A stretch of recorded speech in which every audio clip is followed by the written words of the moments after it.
Chapter 109. Yu Shu led Yu Xiaoxiu out of the Ji family's front door. Of course they were going to go to Zhao Hui's house. On the way the siblings discussed, "Sis, we're going to the capital. Is Aunt Hui coming with us? Aunt Hui's condition has just improved. She won't be able to travel by boat. I'll leave some money for Auntie Hu and Dr. He to take care of her. After a year or so when her body is better we'll see what she wants. Yes, Dr. He is really a good person. Oh, and Brother Chao, they're all good people." Yu Xiaoxiu suddenly mentioned Chao Zixing. Yu Shu was stunned.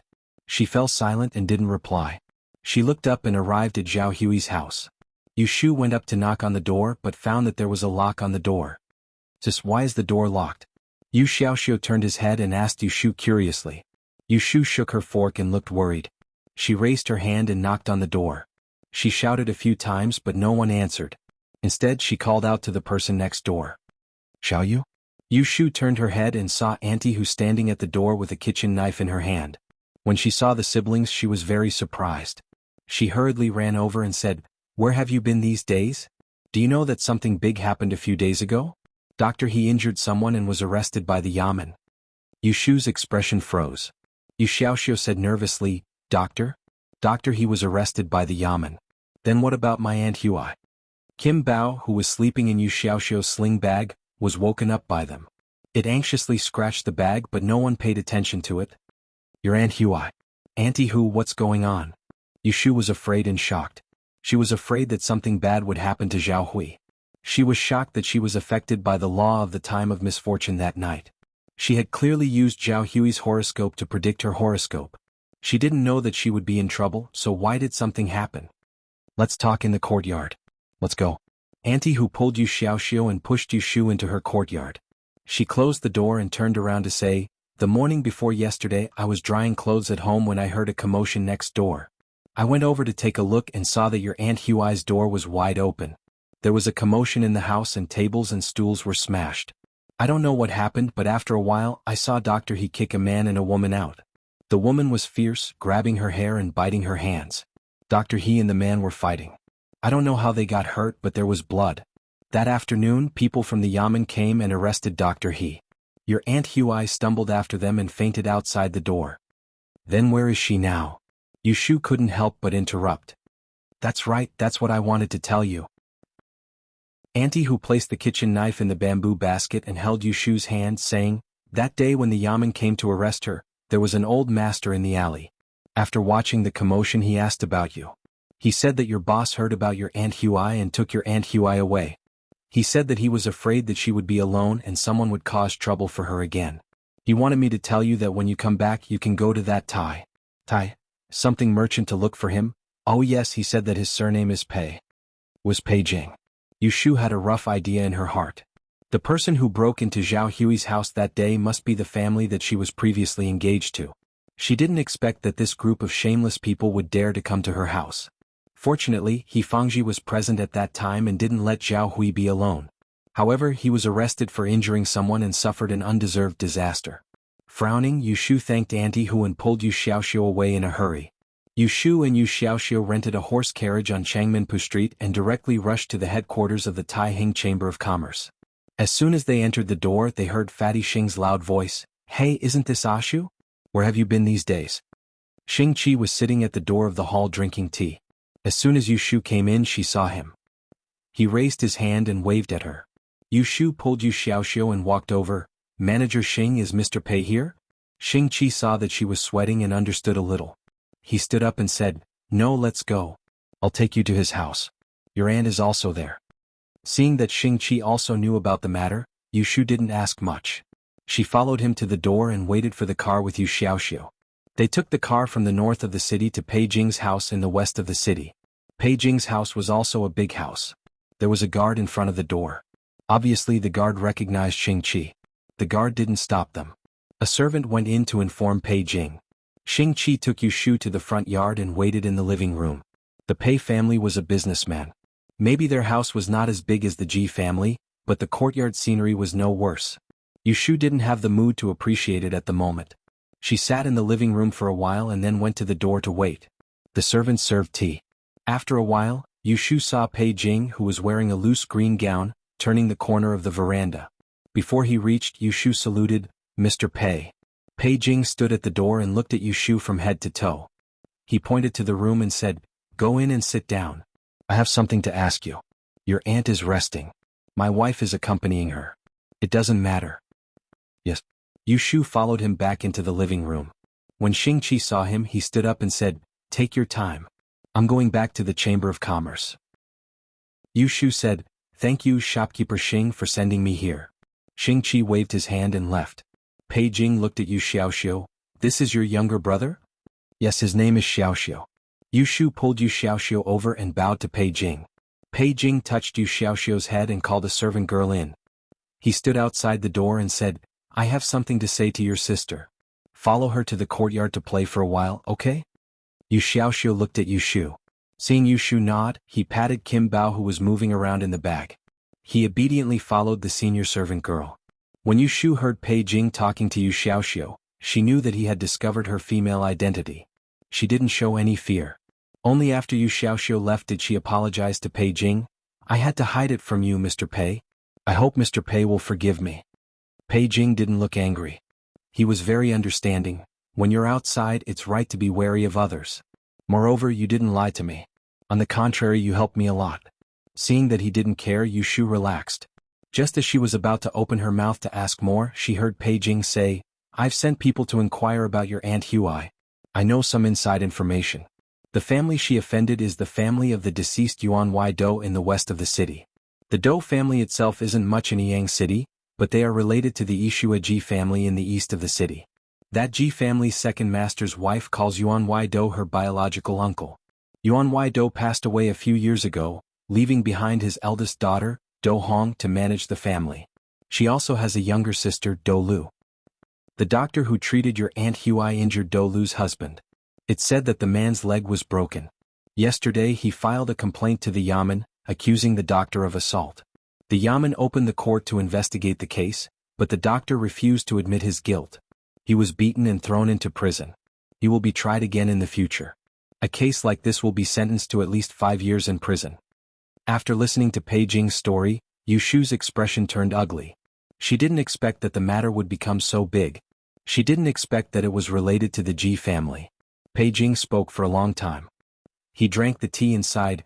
"If I had tried to find a way, I could have helped him for a year or so. But this Do family is related to the Ji family." "Ji family?" "County Magistrate Ma's wife is the daughter of the Ji family. How can I ask for a favor?" "Yes. Sir, I can't thank you enough for bringing my Aunt Hui home and taking care of her." Yushu had never been a person who was insatiable. Pei Jing temporarily took Zhao Hui in, which was already a favor to her. There was no reason for him to save He Fangji. But He Fangji was implicated because of Zhao Hui. Now that he was in court, she couldn't just sit back and do nothing. "I told you all this because I want to tell you that the Do family's reputation is not good outside.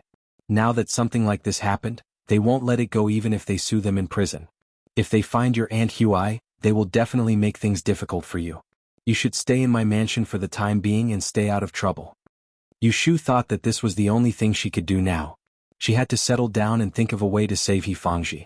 Pei Jing brought Yushu to the backyard to look for Zhao Hui. When they reached the door, Yushu heard a mournful cry. It was Zhao Hui. "Madam, please let me go. If I stay here, that child will definitely come looking for me. I really can't bear to drag her down. You don't know, my life was saved by her. I spent hundreds of silvers on medicine, hundreds of silvers. Tell me, where did she get it from? She hid it from me and didn't tell me. I've never seen such a loyal child. If she knew about what happened recently, she would definitely not let it go. She would definitely stand up for me. But this is not something she can handle. Madam, please let me go, I beg you." There was another female voice in the room comforting her. "Younger sister, if you leave like this, where are you going?" "It's me who implicated Lang Zhong. The Do family has no sense of shame. In the past they stole my family's wealth. Now they have forced me into a dead end and implicated others. I will go to the Yamen to sue them. Even if I have to give up my life, I will seek justice." Hua. Yushu pushed the door open and saw a pitifully thin Zhao Hui kneeling on the floor with a white veil wrapped around her head. Her face was white as she held onto a middle-aged woman's hand and begged. Yushu's heart ached as she walked forward and hugged her. "Aunt Hui. What did Zhao Hui do wrong? She was diligent, kind, and honest. Such a good person, why didn't she have a good life?" On the contrary, those shameless and heartless people lived more freely than anyone else. Little Xiaoyu? Zhao Hui was in a daze as Yushu hugged her. After a while, she hurriedly pushed her away and frantically wiped away her tears. She lowered her head and said, Why are you here? When Yushu saw that Zhao Hui still wanted to hide it, she felt even more uneasy.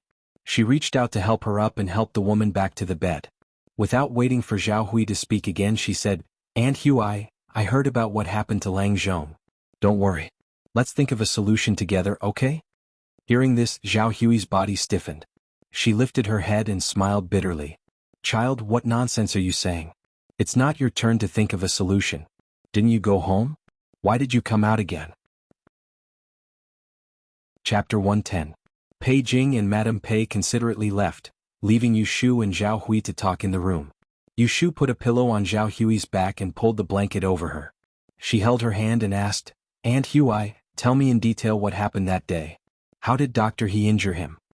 Zhao Hui didn't want Yushu to get involved again, so she pushed her hand away and said, Don't ask. This has nothing to do with you. Don't get yourself into trouble. Aunt Hui. Yushu said with a straight face, It's not you who's in trouble, it's Dr. He who's in trouble. I'm the one who asked him to take care of you, so how can it have nothing to do with me? Do you know that if this case is decided, Dr. He will be imprisoned for 5 years, not 5 days? Tell me everything now so I can think of a solution as soon as possible. Zhao Hui was shocked, and her expression became hesitant. Yushu added fuel to the fire. If you don't tell me, then I'll go talk to the Dou family right now. It'll be best if they beat me up, and I'll also go to the Yamen to report them. Don't. Zhao Hui sat up straight and anxiously pulled Yushu's hand. Xiaoyu, don't mess around. Then hurry up and tell me. You. Zhao Hui looked at Yushu helplessly and recounted what happened that day in detail. Yushu sneered. As expected of a relative, the Dou family was even more shameless than the Ji family. A few months ago, Dou Lu had injured Zhao Hui on the street. The other party was afraid that she would die, so they hurriedly hid at home. Now that the incident had passed, they heard that Zhao Hui wasn't dead. They were afraid that Zhao Hui would report them after she recovered, so they went to threaten them. Dr. He happened to be there. Dou Lu was shrewish and wanted to go to the side of the bed to pull me apart. Dr. He pushed her and she fell to the ground. Her man didn't let it go and smashed the table and stools in the room and started fighting with Dr. He. Dr. He was afraid of hurting me, so he pushed them out. By the time I got out, there was already blood. The man's leg was somehow broken. Wait. Yushu interrupted and asked suspiciously, why was it somehow broken? Wasn't it Dr. He who hit him? Zhao Hui shook her head, her face also filled with confusion. After they left, Dr. He told me that he didn't know how he hurt the man and broke his leg. Yushu frowned. This matter sounded strange. Could it be that they had falsely accused Dr. He? It's all my fault. If I had known that they would come looking for me, I would have hidden somewhere else. Dr. He wouldn't have helped me? Zhao Hui said sadly. Yushu didn't comfort her. With the current situation, it was hard to explain.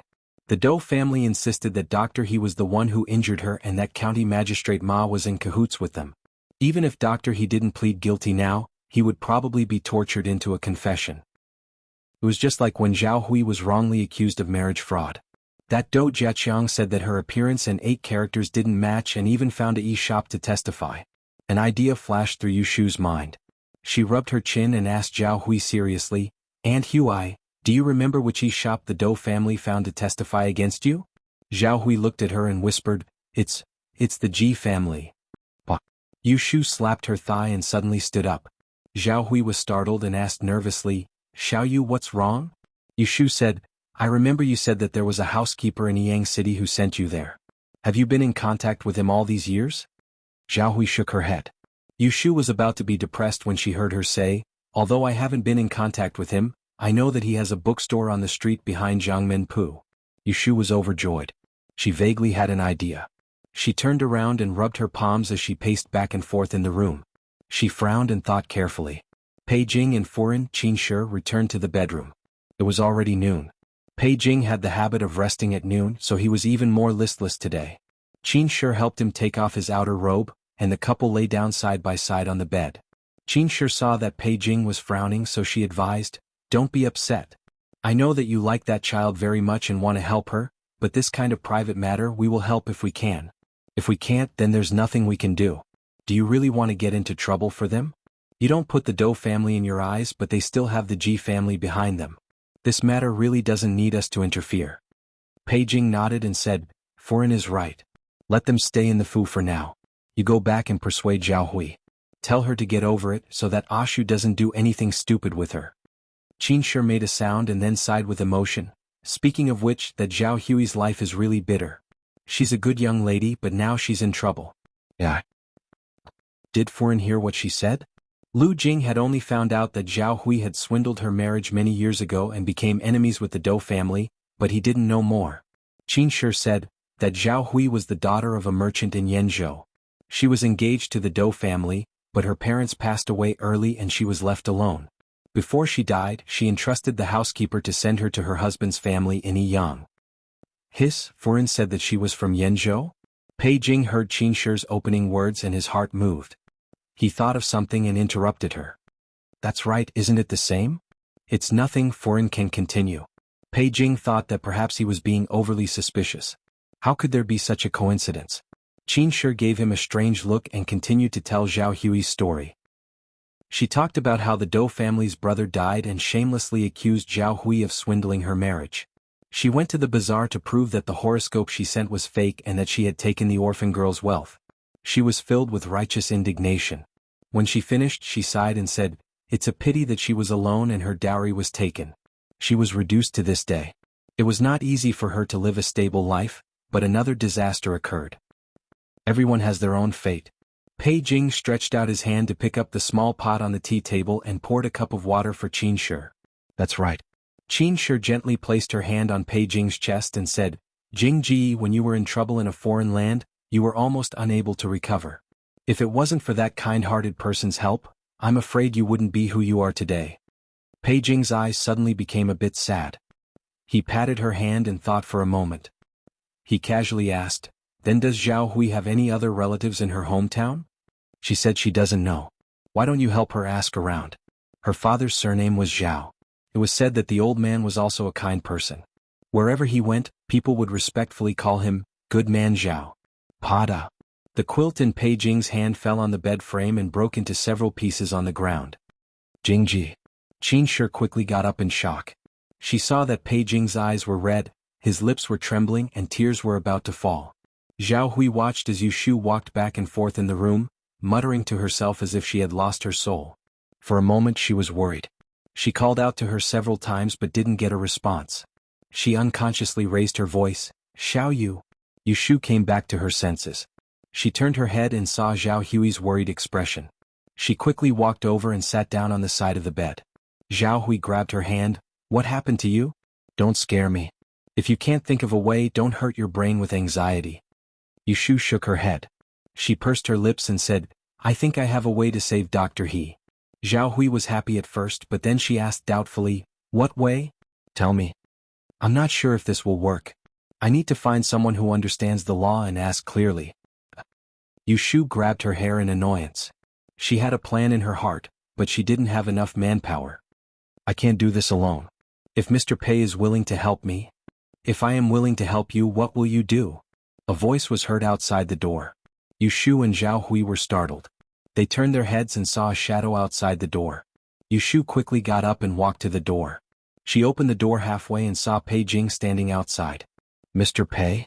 Pei Jing looked at her and stood outside the door. He asked the person inside the room, Miss Zhao, can you tell me your respected name? Yushu felt strange. She felt that something was wrong. Zhao Hui heard Pei Jing's voice from inside the room. She paused for a moment before answering, My father passed away. His name is Renhe Zhao Renhe. Pei Jing closed his eyes.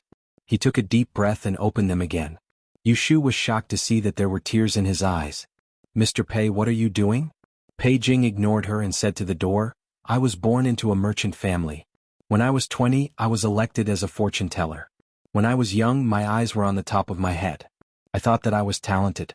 When my father was ill, I left home and went to the capital to take the Diyan examination. Who would have thought that I would fail all 3 exams? My name was Sun Shan. I spent my days drinking and getting drunk. While I was in the capital, I suddenly received the bad news that my father had died. I hurried back home. On the way, I encountered bandits. My attendant and bodyguards were all killed. I fell on the grass by the roadside and was saved by a passerby. I was brought home to recuperate. During that period of time, I was muddle-headed and wanted to commit suicide. He persuaded me to stay in his restaurant and taught me business. 3 months later, I finally turned over a new leaf. I said goodbye to him and returned home. I observed mourning at home for 3 years and studied hard. When the mourning period was over, I went to visit my benefactor to repay him. I didn't expect him to be gone. I heard from my neighbor that my benefactor had passed away a year ago. His only daughter had sold the family property to marry someone else. I was deeply grieved. I took a handful of soil from his grave and brought it back to worship every year. I didn't expect that my benefactor's orphan would end up like this. In vain, I burned incense every year to comfort him. I didn't know that his spirit in heaven would see his daughter end up like this. How bitter would he be? At the end of his story, Pei Jing's tears trickled down his face. He was a wealthy merchant, yet he was sobbing silently. Zhao Hui, who was in the room, thought of her deceased father and also cried bitterly. Yu Shu, who was at the side, listened to this old fate. All sorts of feelings welled up in her heart. Zhao Shi's father's generation was also a kind and virtuous person. Why didn't he have a good ending? One died young, the other met an unkind person. Could it be that good will be rewarded with good? The two of them cried inside and outside the room. Yu Shu didn't say anything to comfort them. She could see that Pei Jing was a hot-blooded man. Otherwise, he could have swallowed the past and said it now. He definitely wouldn't stand by and watch the matter between Zhao Hui and Dr. He. Chapter 111. Zhao Hui's life had been lonely and bitter. Many years ago, her husband's family had invaded her family's wealth. Many years later, she had been seriously injured by her sister-in-law on the streets and almost lost her life. Recently, she had been involved in a lawsuit. Originally, she had suffered but could not voice her grievances. At her wits' end, even though Yu Shu had the heart to help, her strength was not enough. She could not compete with the Dou family Ji family. Who knew that fate had its own destiny? In the past, Pei Jing had been indebted to Zhao Hui's father. Today he had repaid the debt of gratitude. Who knew that there would be a turning point in the future? Yu Shu helped Zhao Hui freshen up and put on a new set of clothes. She helped her move from the inner room to the living room. Pei Jing and Madame Qin were both there. Dear Heaven's little sister, these mistakes have caused you to suffer. Madame Qin's eyes were filled with tears. She stepped forward and pulled Zhao Hui to sit by her side. This time she was not as courteous as before. This time she was really close and tender. She had been Pei Jing's wife for more than 20 years. She could empathize with Pei Jing's feelings at this moment. Zhao Hui shook her head at her and turned to look at Pei Jing. In a hoarse voice she said, "Now that Sir Pei has mentioned it, I have some memories. When my late father was on his deathbed, I was still young. I had heard him mention an old friend a few times. He said that he had not received any letters for half a year and was afraid that something had happened. He even gave me the letters he had sent in the past and asked me to inquire about it when I had time. Later on, when my late father passed away, I was filled with grief and forgot about this matter. Those letters were probably buried along with his belongings. I think that at that time, my father must have been thinking about Sir Pei. Without a doubt, it was me. That year, when I returned to my hometown, I sent a letter to Uncle Zhao, saying that I was safe and sound. Then, for half a year, I was so busy with my family business that I stopped sending letters. After that, when everything was settled, I personally went to Uncle Zhao. Who would have thought that?" Pei Jing smiled bitterly and touched his eyebrows. At that time, Uncle Zhao was still concerned about my safety. After a moment of silence, Pei Jing composed himself and said to Zhao Hui, "Don't call me Sir Pei. In terms of age, I am older than you by a few years. If you do not mind, I am willing to accept you as my sworn sister and take care of you in the future. What do you think?" Zhao Hui was stunned and looked at Yu Shu. She was currently at a loss. Compared to Pei Jing, who she had accidentally reunited with, she was more dependent on Yu Shu, who had gone through thick and thin with her. "Sir Pei, there is no rush." Yu Shu spoke on behalf of Zhao Hui. "At the moment, Dr. He is still in prison and the Dou family is still at large. They are still bent on killing Aunt Hui. We have to think of a way to deal with them as soon as possible." Pei Jing nodded and said, "Dr. He must be saved. I will go to the Dou family now and ask them to withdraw their complaint." Seeing that Pei Jing was so straightforward, Yu Shu was puzzled and asked, "Do you have a way to stop them from suing the doctor?" Pei Jing sneered, "That Dou family is just a third-rate merchant, relying on their ancestral business to survive until now. That Dou Hong is not business material either. If they do not know what's good for them, I will crush their business. Seeing this, Yushu was shocked. Pei Jing had always treated people humbly. She did not expect him to be so overbearing. It seemed that he had to stand up for Zhao Hui. Sir Pei, please wait. Yushu said, forgive me for being blunt, but if you do this, even if you can save Dr. He, there will be no end of trouble. Let's not talk about who is right and who is wrong. If this matter were to spread, you will inevitably be known as a domineering person. Moreover, the Dou family has the support of the Ji family. If you ask the Ji family to stand up for them, not only will it cause trouble, they may even bite back. In my opinion, this matter needs to be considered at length. Her words were clear and logical. Pei Jing did not understand, but he was too angry and did not think too much. He only wanted to stand up for Zhao Hui. After Yushu poured a bucket of cold water on him, he immediately calmed down. He sighed and said to Yushu, young man, you are more composed than me. Yushu smiled, it is not that I am composed, but that I do not want to let those shameless people get away with it. If you ask me, I will do it to the end. I will seek justice for Aunt Huai and punish those evil people. Pei Jing raised his eyebrows. Do you have a plan? I do not dare to call it a plan for now. I still need to discuss it with Sir before I can decide on a plan. Yushu's eyes flashed. She did not say anything definite because she did not understand the laws of ancient society and it was not good for her to speculate on her own. Pei Jing nodded, tell me about it first. Yushu looked at Zhao Hui and Madame Qin. Under the table, she swiped her fingers on her knees. After a moment of silence, she slowly said, every injustice has its perpetrator and every debt has its debtor. They're suing us, so why can't we sue them? This is what I am thinking. 2 hours later, Pei Jing and Qin Shi returned to their room. Along the way, Pei Jing was thinking about his conversation with Yushu. When he sat down, he noticed that Qin Shi's expression was not right. He asked with concern, what is wrong with Ji Ren? Qin Shi hesitated, her expression changing. She hesitantly said, Jingji, I think that child Ashu's heart is too big. Pei Jing's eyelids twitched and he chuckled, why do you say that, madam? I think she's a good person. She's loyal, courageous, and astute. Her plan is good, isn't it? It's much smarter than me going straight to the Dou family. She's taking drastic measures, attacking Wei to save Zhao. Diske, when I was her age, I wasn't as scheming as her. Hearing that Pei Jing was still in the mood to praise her, Qin Shi anxiously said, but her method is not only targeting the Dou family but also the Ji family. If she succeeds, will the Ji family let her go? That's why she needs my help in secret.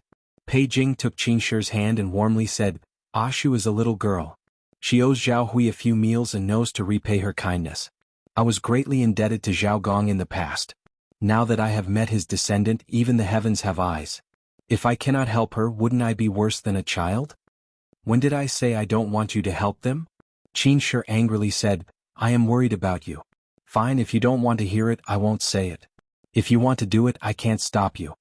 It's good that Madam understands me. Pei Jing patted her hand and stood up, saying, Madam, rest first. I will change my clothes and go out with Ashu. At dusk, Yushu and Pei Jing sat in a horse carriage and arrived at the entrance of Changmenpu Street. The two got off the carriage and looked left and right. On this trip, Yushu and Pei Jing wanted to find the housekeeper who had sent Zhao Hui to Yang City. Pei Jing asked, is it here? Yushu said, Aunt Huai said that he opened a bookstore on this street. His surname is Huang and his name is Zhou. Let's go look for him one by one. Let's go. There were many bookstores on this street. The two went from the east side of the street to the west side. They went to each bookstore and asked, but they could not find anything. There was someone with the surname Huang, but it was not the one they were looking for. The sky was getting dark. Just as Yushu was wondering if she had heard wrong, Pei Jing pointed to the opposite side of the road and said, there is another bookstore there. Let's go and take a look. Yushu turned her head and saw the bookstore on the opposite side of the road. She was stunned for a moment. Pei Jing had already crossed the street and entered the bookstore. She hurriedly followed him. As soon as she entered the bookstore, she saw an old man sitting behind the counter, reading a book. She thought to herself that it couldn't be such a coincidence. Then she heard Pei Jing ask, Old man, may I know your name? The old man raised his head and squinted at Pei Jing. He turned his head and saw Yushu standing at the door. His confusion turned into surprise. Little girl, why did you come so late? I left you several literacy books. I was waiting for you to pick them up. Pei Jing looked at Yushu with a puzzled expression. Yushu smiled at the old man and said to Pei Jing, when I was penniless, this old shopkeeper once gave me some books. The old shopkeeper heard their conversation and realized that they knew each other. He asked in confusion, "What are you doing?" "We want to inquire about someone." Yushu paused. Then she asked directly, "Old uncle, is your surname Huang? Haven't I told you before?" The old shopkeeper said, "My surname is Huang." Yushu and Pei Jing looked at each other. Then the latter asked again, "Shopkeeper Huang, did you work as a steward for a family with the surname Zhao in Yin Prefecture a few years ago?" The old shopkeeper put down the book in his hand and looked back and forth between the two of them. Then he nodded hesitantly and said, "That's right." Yushu wanted to laugh out loud. How could there be such a coincidence in this world? Why did everyone come together? After they found Huang Zhou, Pei Jing explained the purpose of their visit to Yushu. Shopkeeper Huang was very willing to testify on behalf of Zhao Hui. So, they didn't need to waste too much time talking before he readily agreed.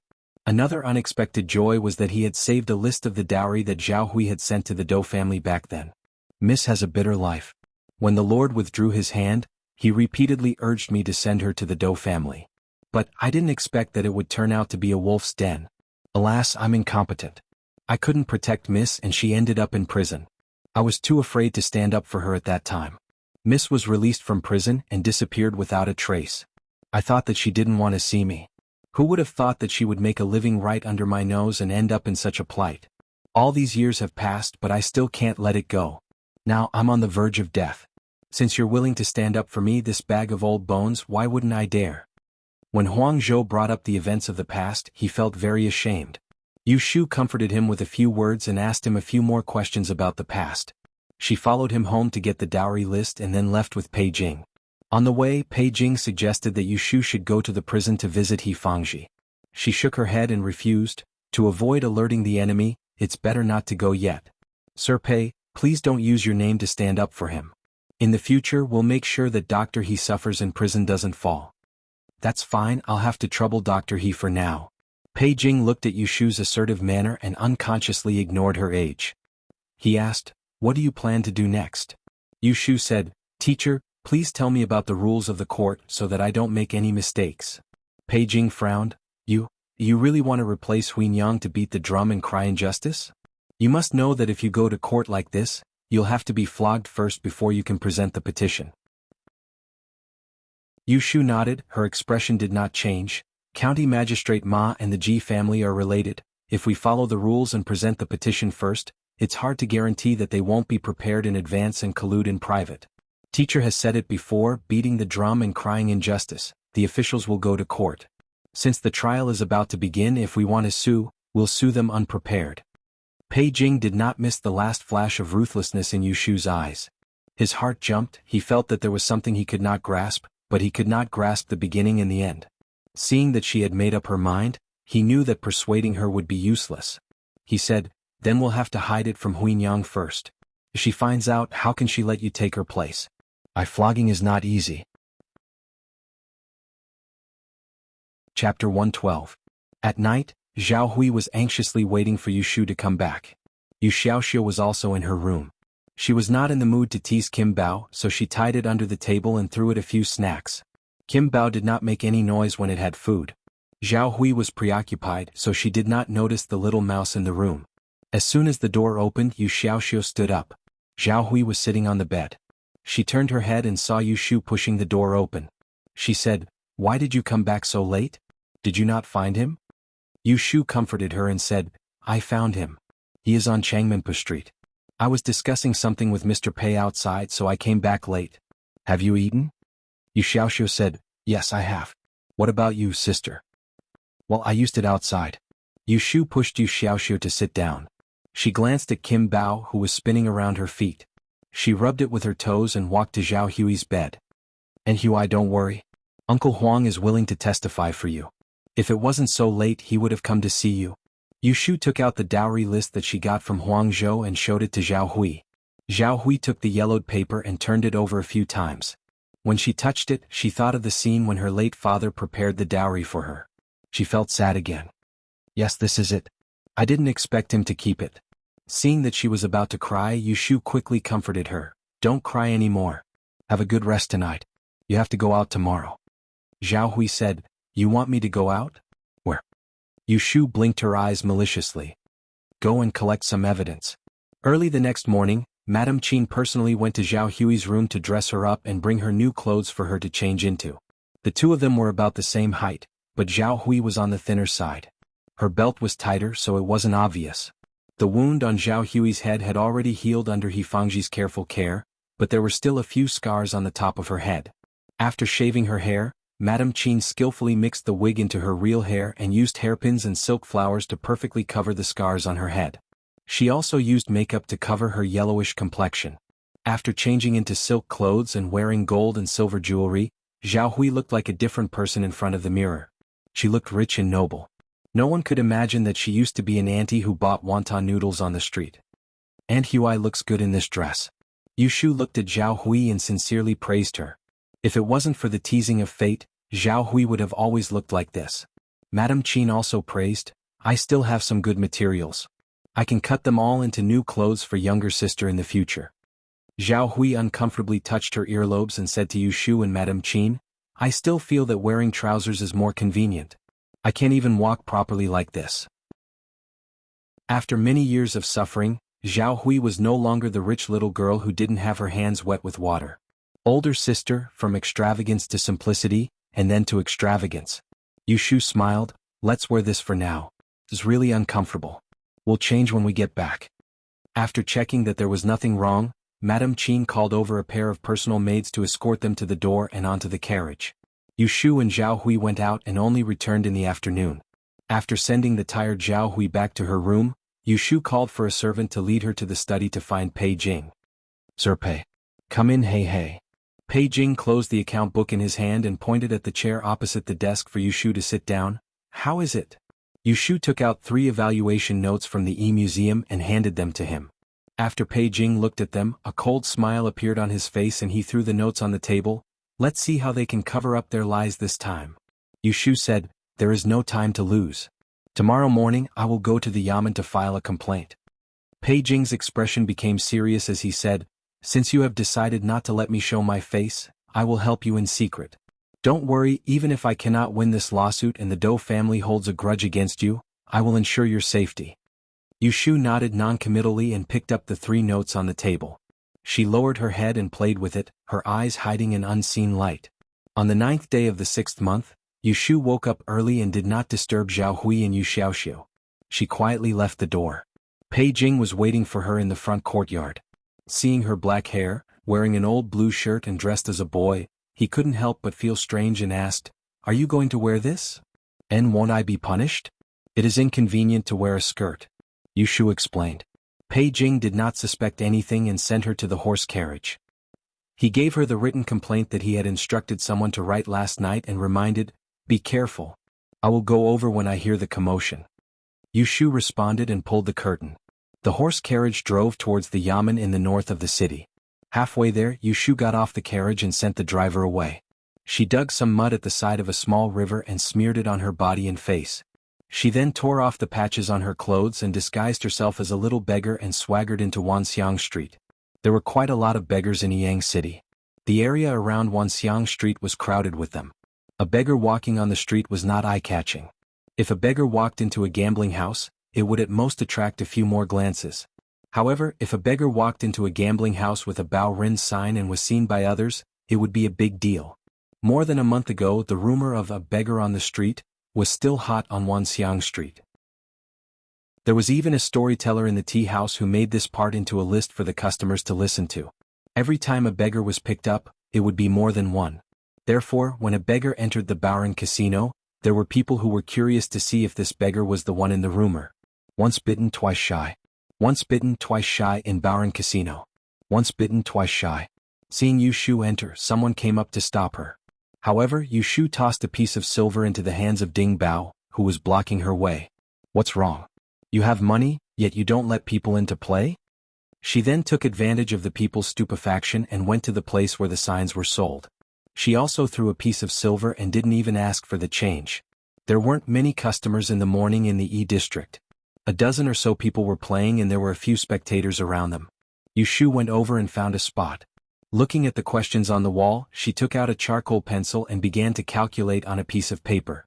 She wrote down the answer and put the sign down. She crossed her arms and waited for the game to start. ignoring the whispers around her. Her appearance caused people to be suspicious. Seeing her place the bet, people began to whisper. When the first game started, she took her sign and went forward to claim her winnings.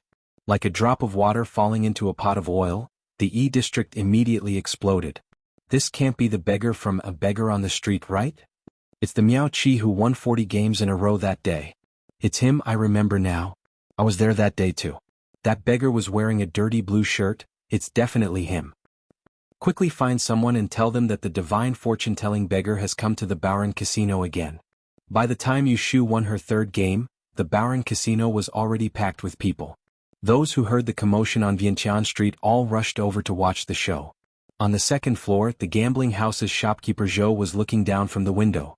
Last time, Ji Hyotani had left a message that if he saw the beggar on the street again, he must invite him back. At first, shopkeeper Zhou wasn't sure if the beggar on the street was the one they were looking for. But seeing that Yu Shu had won 3 games in a row, he had an idea. Just as he was about to send someone down to invite him back, he saw a commotion downstairs. The beggar took the silver and turned around to leave. As Yu Shu moved, the people in the gambling house who came to watch the show all followed behind her. A large number of people left the hall on the first floor. Shopkeeper Zhou hurriedly sent someone to catch up with them, not forgetting to say, "Be polite, please come back." Just like that, Yu Shu left the Bowron Casino with a group of people and came to the Vientiane Street. After a few steps, she looked back at the number of people behind her. As she had expected, the effect of being famous was really effective. She was satisfied and directly led the more than 100 people to the main road and the street behind it. Some people asked and greeted her politely, but no matter what they said, Yu Shu shook her head and didn't answer them. The crowd didn't know where she was going. On the way, some people left, but most of them were curious and stubbornly refused to leave until Yu Shu led them to the county government office. That's right, the county government office of Yang City was behind the Vientiane Street where Feng Shui gathered. Outside the government office, there were 2 bailiffs with sticks in their hands. When they saw such a large group of people suddenly appearing in front of the door, they looked at each other in surprise. Then they saw a beggar leave the crowd and walk forward. Yu Shu stepped up the stairs and went straight to the bright red drum. She picked up the dusty drumstick and heard a buzzing sound behind her. She took a deep breath, picked up the drumstick and fiercely smashed it. Dong dong dong dong dong. Only then did the crowd realize that she actually wanted to beat the drum to seek justice. The 2 bailiffs' faces changed, but they couldn't stop her. They didn't need to go in and report. After a few knocks, several bailiffs heard the noise and ran out. When they saw the person beating the drum outside, they pointed the sticks in their hands at Yu Shu and angrily scolded, "How dare you, beggar? You dare to make noise outside the door? Do you know where this place is?" Yu Shu put down the drumstick and raised her voice, "I have a grievance." Because of this, there wasn't a single person in the whole year who would go to the door and beat the drum to complain about their grievances. However, the yamen runners reacted quickly. After she finished speaking, they swarmed forward, grabbed her by the arms and dragged her into the hall. Yu Shu didn't resist at all and was dragged in. Outside the door, the 100 or so people who were attracted by Yu Shu saw this scene. Their curiosity was piqued and they refused to disperse. They crowded at the door and looked inside, discussing spiritedly. From the main entrance to the court where the case was handled, it was only a dozen steps. Standing outside the door, the situation inside could be seen with a glance. When Yu Shu was dragged into the inner hall, she first raised her head to look at the mirror of eminence hanging high on the table. Then she heard a series of rapid footsteps. She wanted to turn around, but someone pressed her shoulder and kneeled down. "Enter the court." Mighty. County Magistrate Ma had just arrived in the morning. He hadn't even sat down in the back hall when he heard the beating of the drum outside. He hurriedly put on his black veil and came out to take a look. The person kneeling in the hall was actually a beggar. He frowned and slammed the gavel in his hand. Bang. "Who is beating the drum in the hall? What grievance do you have? Tell me your name." Chapter 113. After the marriage between the Shui family and the Ji family fell through, Shui Rui had to recuperate in the guest house for a few days due to his injuries. Su Li had already ordered the servants to pack up. Now that he had recovered, he set off for the capital. When the 2 carriages passed by the north of the city, the coachman wanted to take a shortcut. However, when he turned into a street, he was blocked in the middle of the road. When the carriage stopped, Su Li lifted the curtain and looked outside. He heard the coachman say, "Chief, there are many people in the middle of the road in front. It seems like the yamen is trying a case." Suli said, "Turn around and take a detour." Before he finished speaking, someone in the carriage said, "Wait, Hataku, go down and take a look. What's going on?" Suli turned his head and looked at his young master, who was lying on the leather mattress and eating sour pears with his head pillowed on it. He turned his body to make way for Bauda, who was sitting on the other side, to get out of the car. After a while, Hataku came back after asking around. He leaned on the window and said excitedly, "Young master, someone is beating the drum to complain. You definitely can't think of which family they are suing." Shuirue looked at his face and mocked, "Could it be that the Ji family committed a crime?" Hataku opened his mouth in surprise. "How did you know, young master? What do you think?" Shuirue raised his hand and the pear pit in his hand flew through the window and past Hataku's ear. Suli frowned when he saw this. "Let's go down and take a look." Shuirue touched the black hair on his forehead and covered the scratch on his forehead. He bent down to get down the carriage. Suli reached out to stop him. "Young master, we still have to hurry. If we can't reach Yen province before dark, we will have to sleep in the wilderness. Then we'll leave tomorrow." Shuirue pushed his arm away and jumped off the carriage. He asked Hataku to lead the way and left. Suli shook his head and sighed. He sat back in the carriage and did not plan to join in the fun. With Hataku leading the way, the master and servant quickly squeezed their way to the front of the crowd. They looked into the hall, but before they could see anything clearly, they heard the dull sound of a wooden board rising and falling. Pop, pop. Taking a closer look, on the floor of the public hall, there was a person lying on the floor, getting beaten up again and again. The long board that was thicker than a thigh, one high and one low, made one's heart ache, but the person who was being beaten didn't even let out a cry. If it wasn't for the fact that the person on the floor bounced up an inch with each hit, one would really think that it was a cloth dummy. Shuirue raised his eyebrows, crossed his arms, looked at the beggar-like figure on the floor, and listened to the discussion at the side. After 15 strokes, Yushu's forehead was already covered with a layer of sweat. She gasped, and the veins on her clenched fists were turning green. She felt that her buttocks were about to split open, and if he dared to do it again she would definitely cry out. No wonder there were very few people who beat the drum to complain. Before the lawsuit was settled, they would first have to suffer a physical pain. Pa.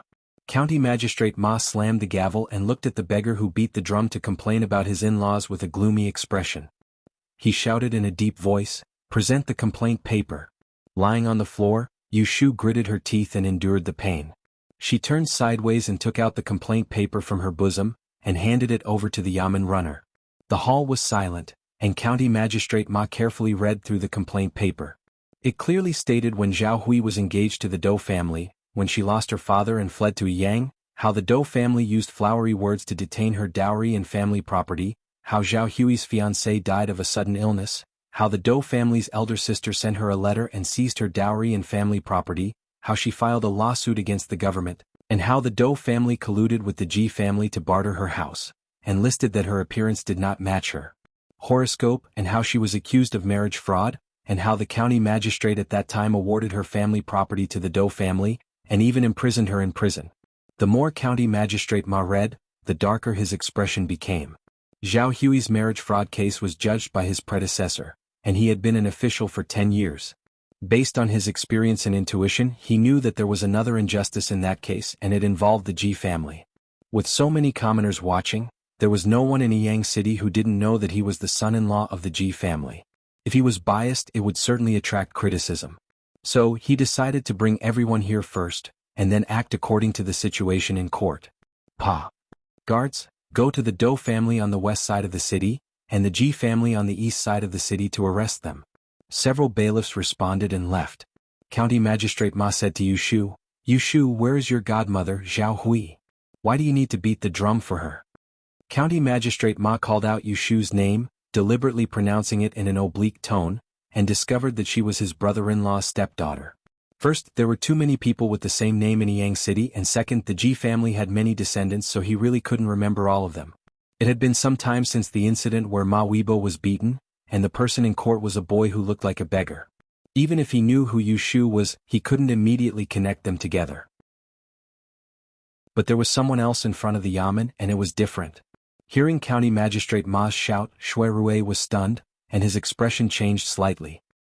He narrowed his eyes and stared at the figure lying on the ground in a sorry state not far away. The more he looked, the more familiar he felt. He knew who it was and his face immediately darkened. Reporting to Darren, Yu Shu's voice was not as loud as it was when the court opened.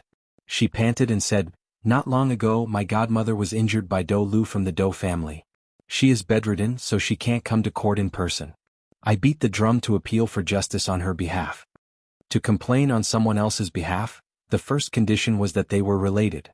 Yu Shu and Zhao Hui were not related by blood, but ancient people compared godparents to blood relatives. She called Zhao Hui godmother, so it was reasonable for her to take the complaint on her behalf. When Yu Shu mentioned it, County Magistrate Ma remembered the unfinished case from 2 days ago. It was the Do family who accused a doctor of assault. The doctor refused to plead guilty and was still in prison. But he only thought about it for a moment. He complained that the Do family had too many problems, but he didn't connect the two cases together. "Pa, you said that the Do family embezzled your godmother's property. Do you have any witnesses?" County Magistrate Ma avoided mentioning the Ji family.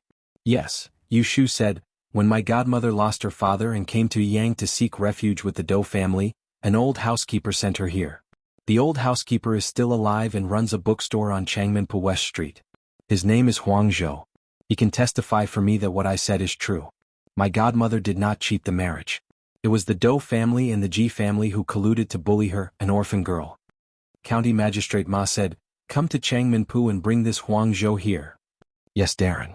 County Magistrate Ma asked Yu Shu a few more questions, and Yu Shu answered them with reason and evidence. An hour later, someone from the Do family came first. Reporting to Darren, "Do Hong is here."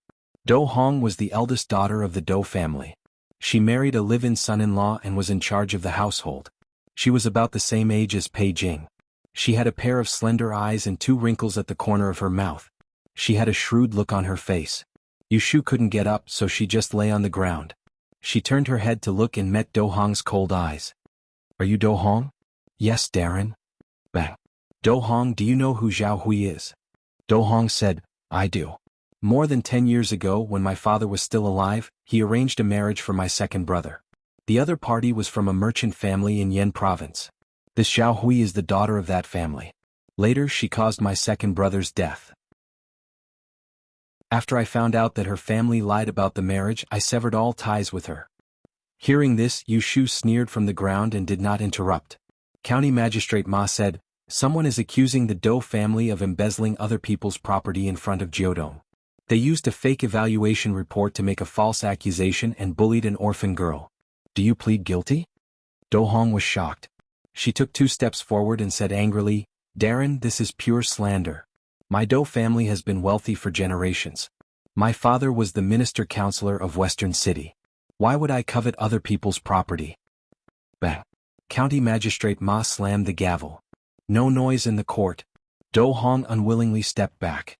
She looked around but didn't see Zhao Hui. She only saw a beggar lying on the ground. Her fear disappeared. After a while, shopkeeper Huang was brought to the yamen. When Do Hong heard that County Magistrate Ma had summoned her, her expression changed.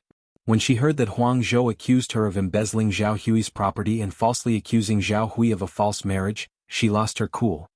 "Darren, please investigate this. This Zhao Hui obviously lied about the marriage. That year, I specially hired a fortune teller to read her fortune.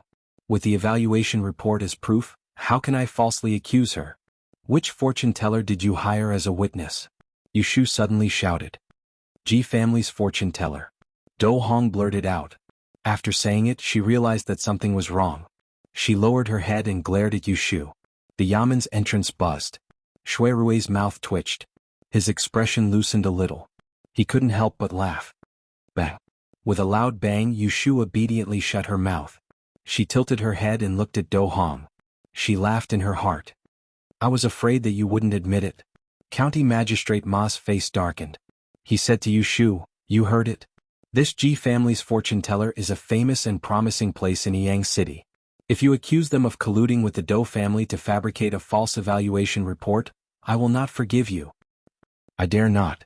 Yu Shu raised her head and said, "Darren, I have evidence to present." County Magistrate Ma waved his hand and ordered the yamen runners, "Present it." "Yes, yes." Yu Shu fumbled in her bosom for a while and took out several cards. She handed them to the yamen runners and handed them to County Magistrate Ma. He lowered his head and saw that it was a residence card and several evaluation cards from the fortune teller's shop. The signature and handprint belonged to Zhao Hui. He frowned and thought that this was bad. Then he heard Yu Shu say with grief and indignation, "In Darren's hand, one of the residence cards is my godmother's birth date and the other evaluation cards were made by fortune tellers and traders from the 6 fortune tellers' shops on Wanxiang Street after they read my godmother's fortune. The handprint on the residence card is taken as proof. There are also evaluation cards from the Liu family and the Kong family's fortune teller shop. Darren, take a look. None of them say that my godmother's fortune doesn't match her fortune, nor does it say that my godmother's fortune is a curse to her husband. I know that the Ji family is a famous fortune teller in Yang City. But they are still as famous as the Kong and Liu families. Could it be that the Liu family and the Kong family are inferior to the Ji family? Only the Ji family can see that my godmother is a jinx. Are the others blind?" As soon as he said this, the court was quiet but the outside of the yamen was in chaos. Chapter 114.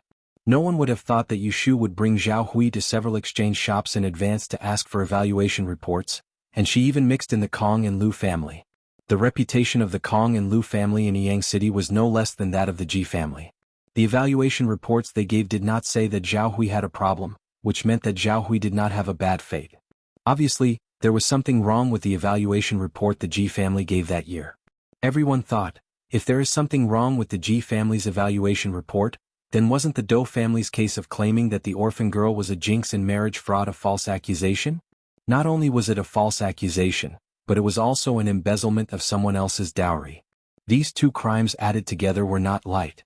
The onlookers knew this and Dou Hong was even more aware of it. Since ancient times, it was taboo to embezzle someone else's family property. This crime was as serious as murder. The difference was that murder had to be paid with one's life, but embezzlement had to be returned in double, and the family property would be confiscated.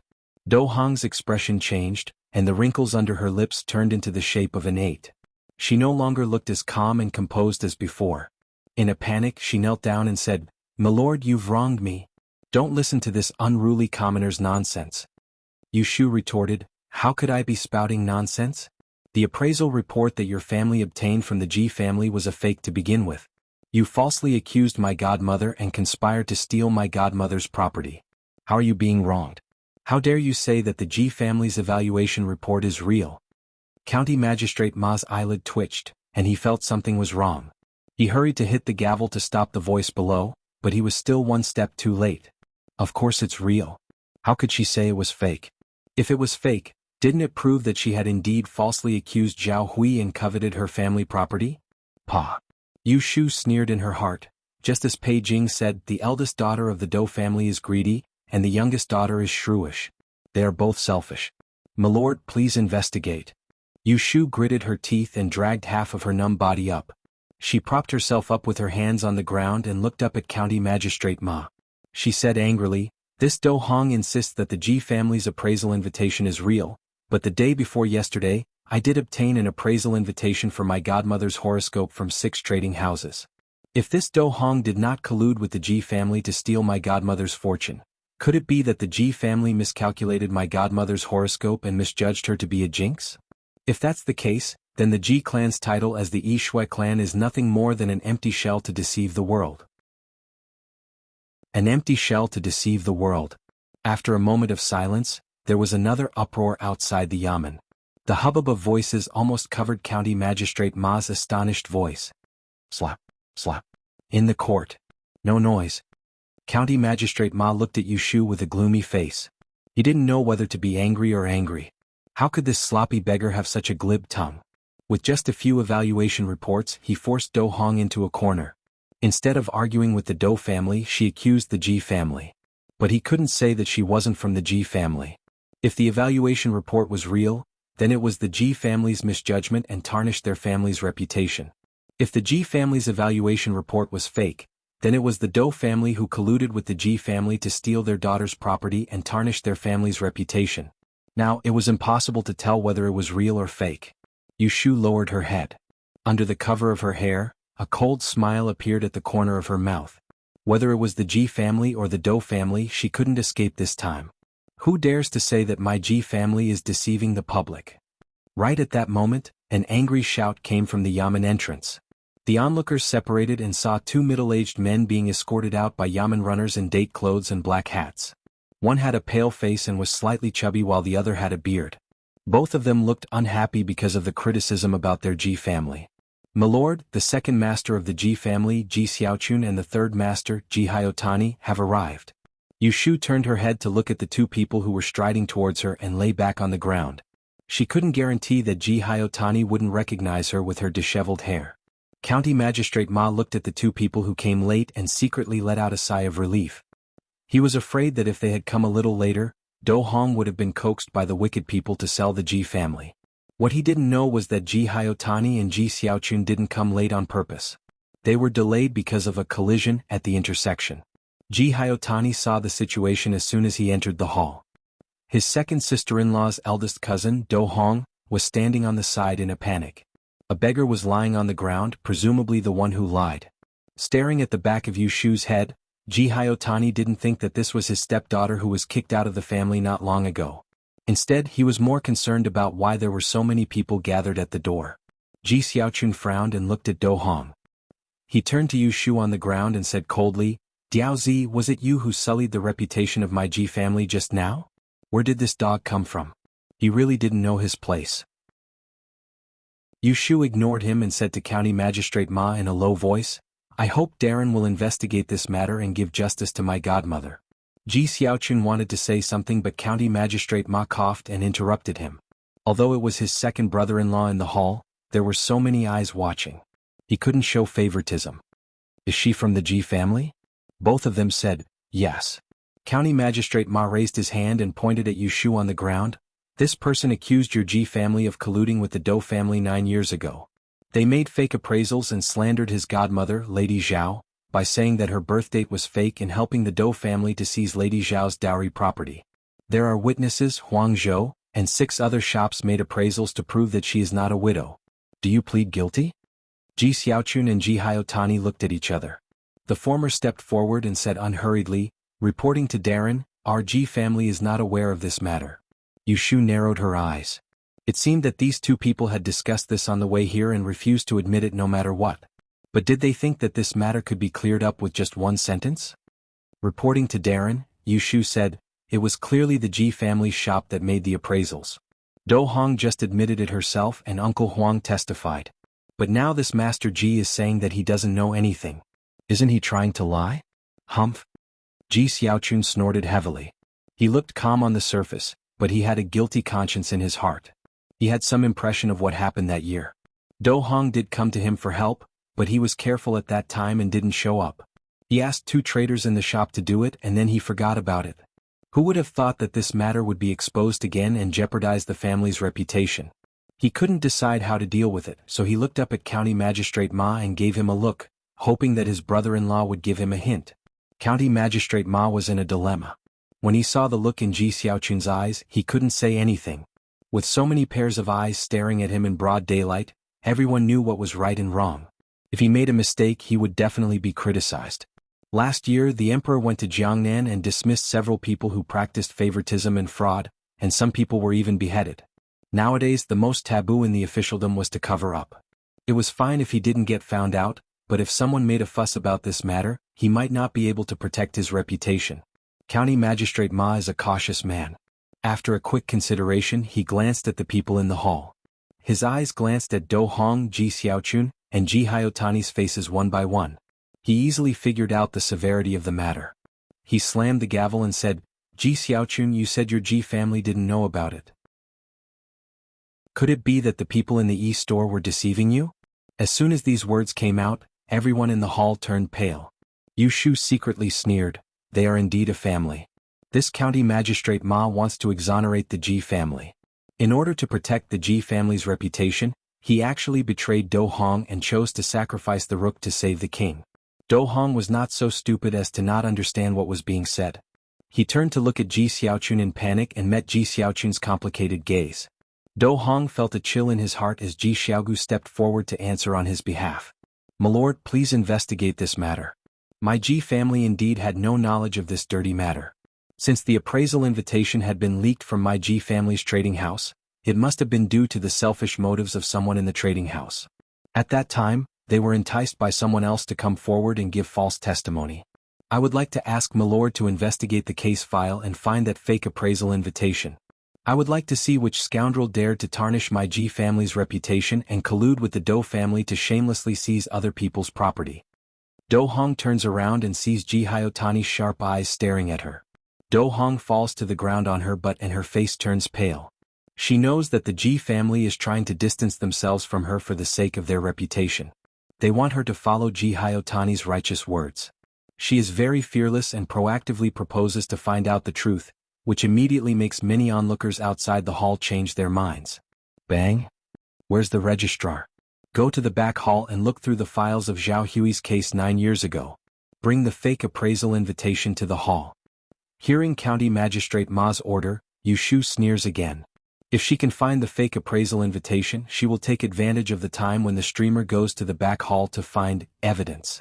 County Magistrate Ma slaps the gavel again and resolutely cuts through the Gordian knot. He says to Do Hong, now we have both witnesses and material evidence. They all accuse you of fabricating the fake appraisal invitation to falsely accuse Zhao Hui of marriage fraud and embezzling other people's property. What else do you have to say? What else can Do Hong say? If she says anything more, she will just be pouring dirty water on the Ji family. Now the Ji family clearly wants to distance themselves from her. If she doesn't let go, she is afraid that in the future. Bang! Since you have nothing to say, you can sign your name. County Magistrate Ma doesn't give Do Hong more time to react. He waves his hand and asks the advisor to take the written statement of guilt. The runners grab Do Hong's hand and press her fingerprint on it. The 2 crimes Yu Shu accused the Do family of were considered to be light. Now only the Ji family has not been decided. County Magistrate Ma immediately sentenced Do Hong to return the property she embezzled from Zhao Hui. Of course, Zhao Hui must come to collect it in person.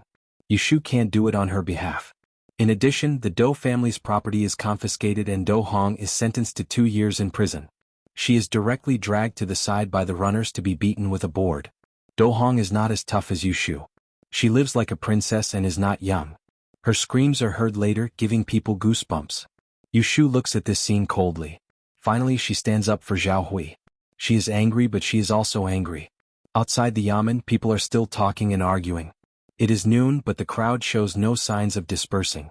They are still waiting to see what the Ji family will say in the end. Chapter 115. Do Hong endured the flogging and was taken away to be detained, half dead. The registrar entered the room to look through the files. After about the time it takes to eat a meal, one trotted out from inside. Just as Yu Shu expected, the fake evaluation report that once caused Zhao Hui to be doomed is lost. Yes, the registrar seems to be County Magistrate Ma's confidant.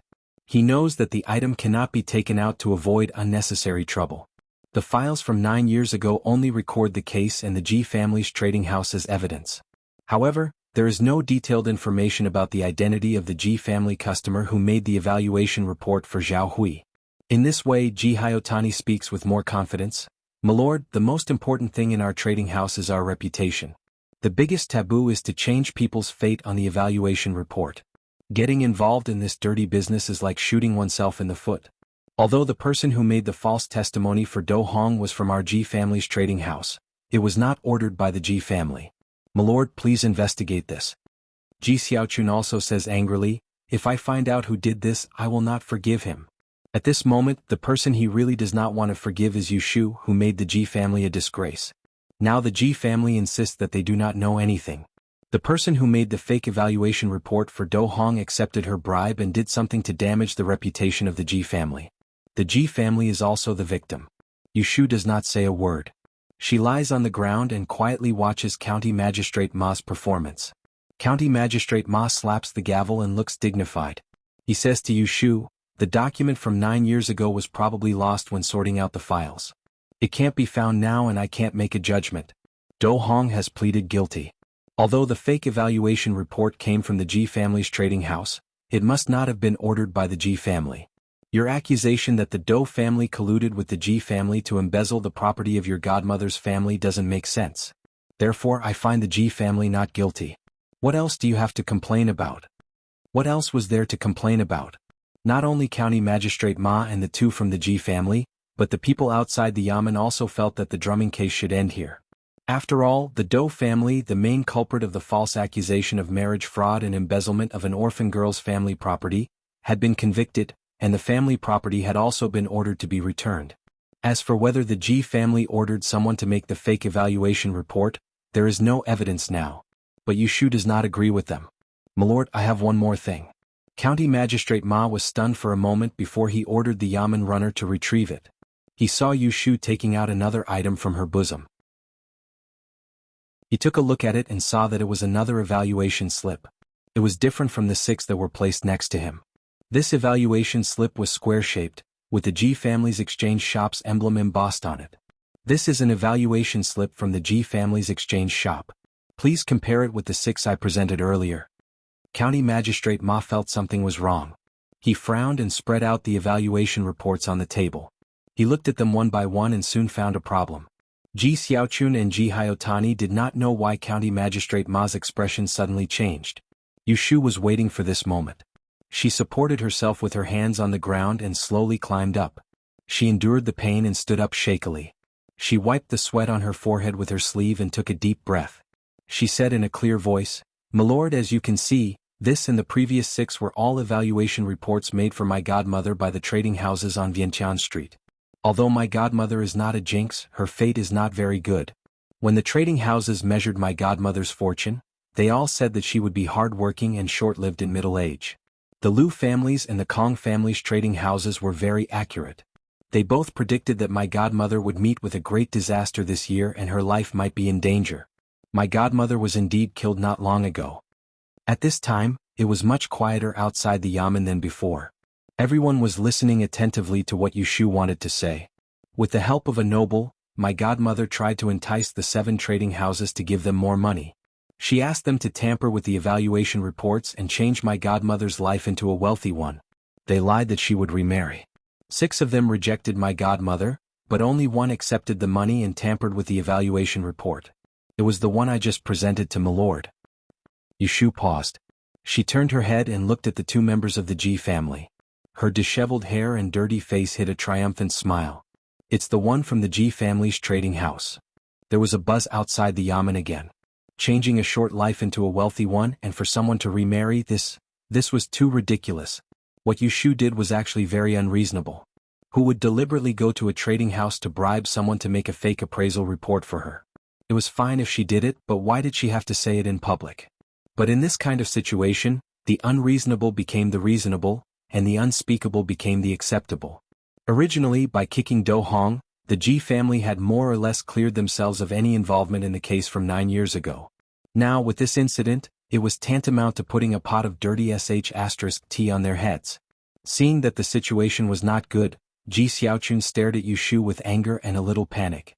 Ji Hyotani's face darkened. His eyes flashed as if he found this beggar familiar. Yushu was not afraid of being recognized. She pointed at the 2 of them and scolded angrily, "9 years ago someone tempted you with a bribe. Your Ji family's trading house had the guts to help others do evil. He made a fake evaluation report and framed someone as a person who brought bad luck. 9 years later someone tempted you with a bribe. Your Ji family's trading house still had the guts to make a fake evaluation report and change someone's fate. Was it done by one person or the whole family? Do you think people are fools? Other trading houses don't do it. Only your Ji family dared to do it. Framing someone as a person who brought bad luck and cultivating a wealthy life, this shameless and immoral thing, your Ji family dared to do it 9 years ago and you still dare to do it 9 years later. Let's see if you still dare to do it 9 years later." As soon as she finished speaking, both inside and outside the Yamen fell silent at the same time. The 2 words Ji family instantly darkened everyone's hearts. Gibberish, gibberish. Ji Xiaochun's face was livid. He glared at Yushu and wanted to hit her. He was the one who managed this trading house. It had several generations of reputation. How could he let her ruin it? Ji Hyotani pulled Ji Xiaochun back. He was also angry, but he knew he could not do anything to Yushu here. Slap. Magistrate Ma shouted angrily, "Don't be presumptuous in court." Yushu ignored him. When she saw Ji Hyotani's face, she remembered how Yu Xiaoxiu's back was beaten until it was bloody.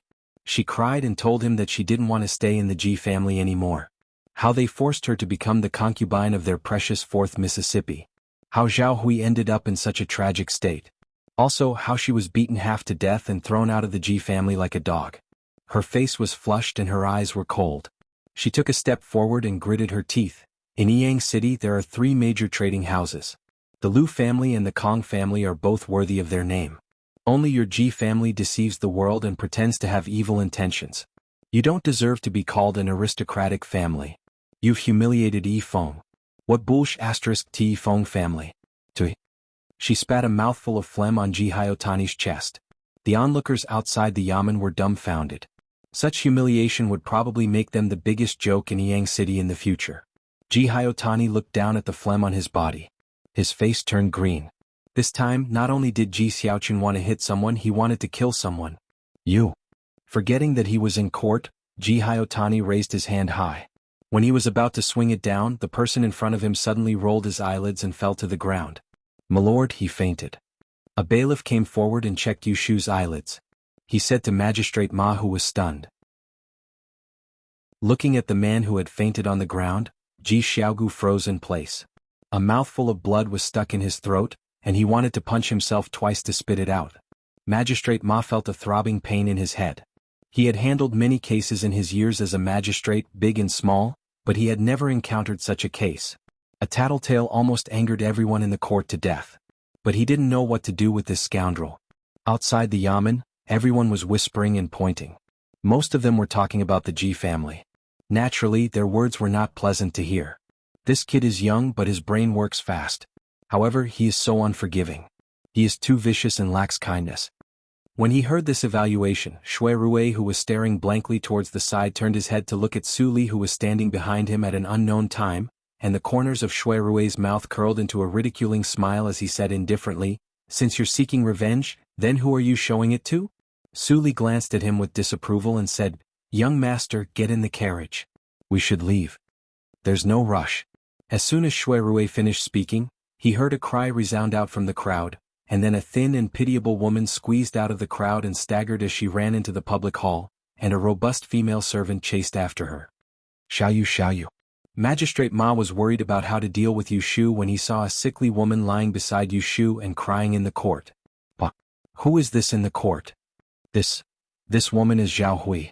Everyone's jaws dropped. So this is the main character of today's drumming case. Looking at her, she is indeed pitifully thin. County Magistrate Ma's mind spun a few times. He looked at the 2 from the Ji family, cleared his throat and said, "Since you are here, you should personally listen to the verdict. This official has already punished that Do Hong. If you still want to sue the Ji family, then show some evidence first." At this moment, Zhao Hui's heart was completely tied to Yushu. Looking at Yushu's miserable appearance, she didn't have the heart to think about the evidence. She choked out, "I beg Darren to let me take my son home." Ji Xiaochun and Ji Hyotani do not want Yushu to leave at this moment, but they can't stop her. She is still unconscious and is not a criminal. They can't just splash water on her to wake her up. County Magistrate Ma did not think the same as them. Although the Ji family was unlucky this time, the matter had already come to this.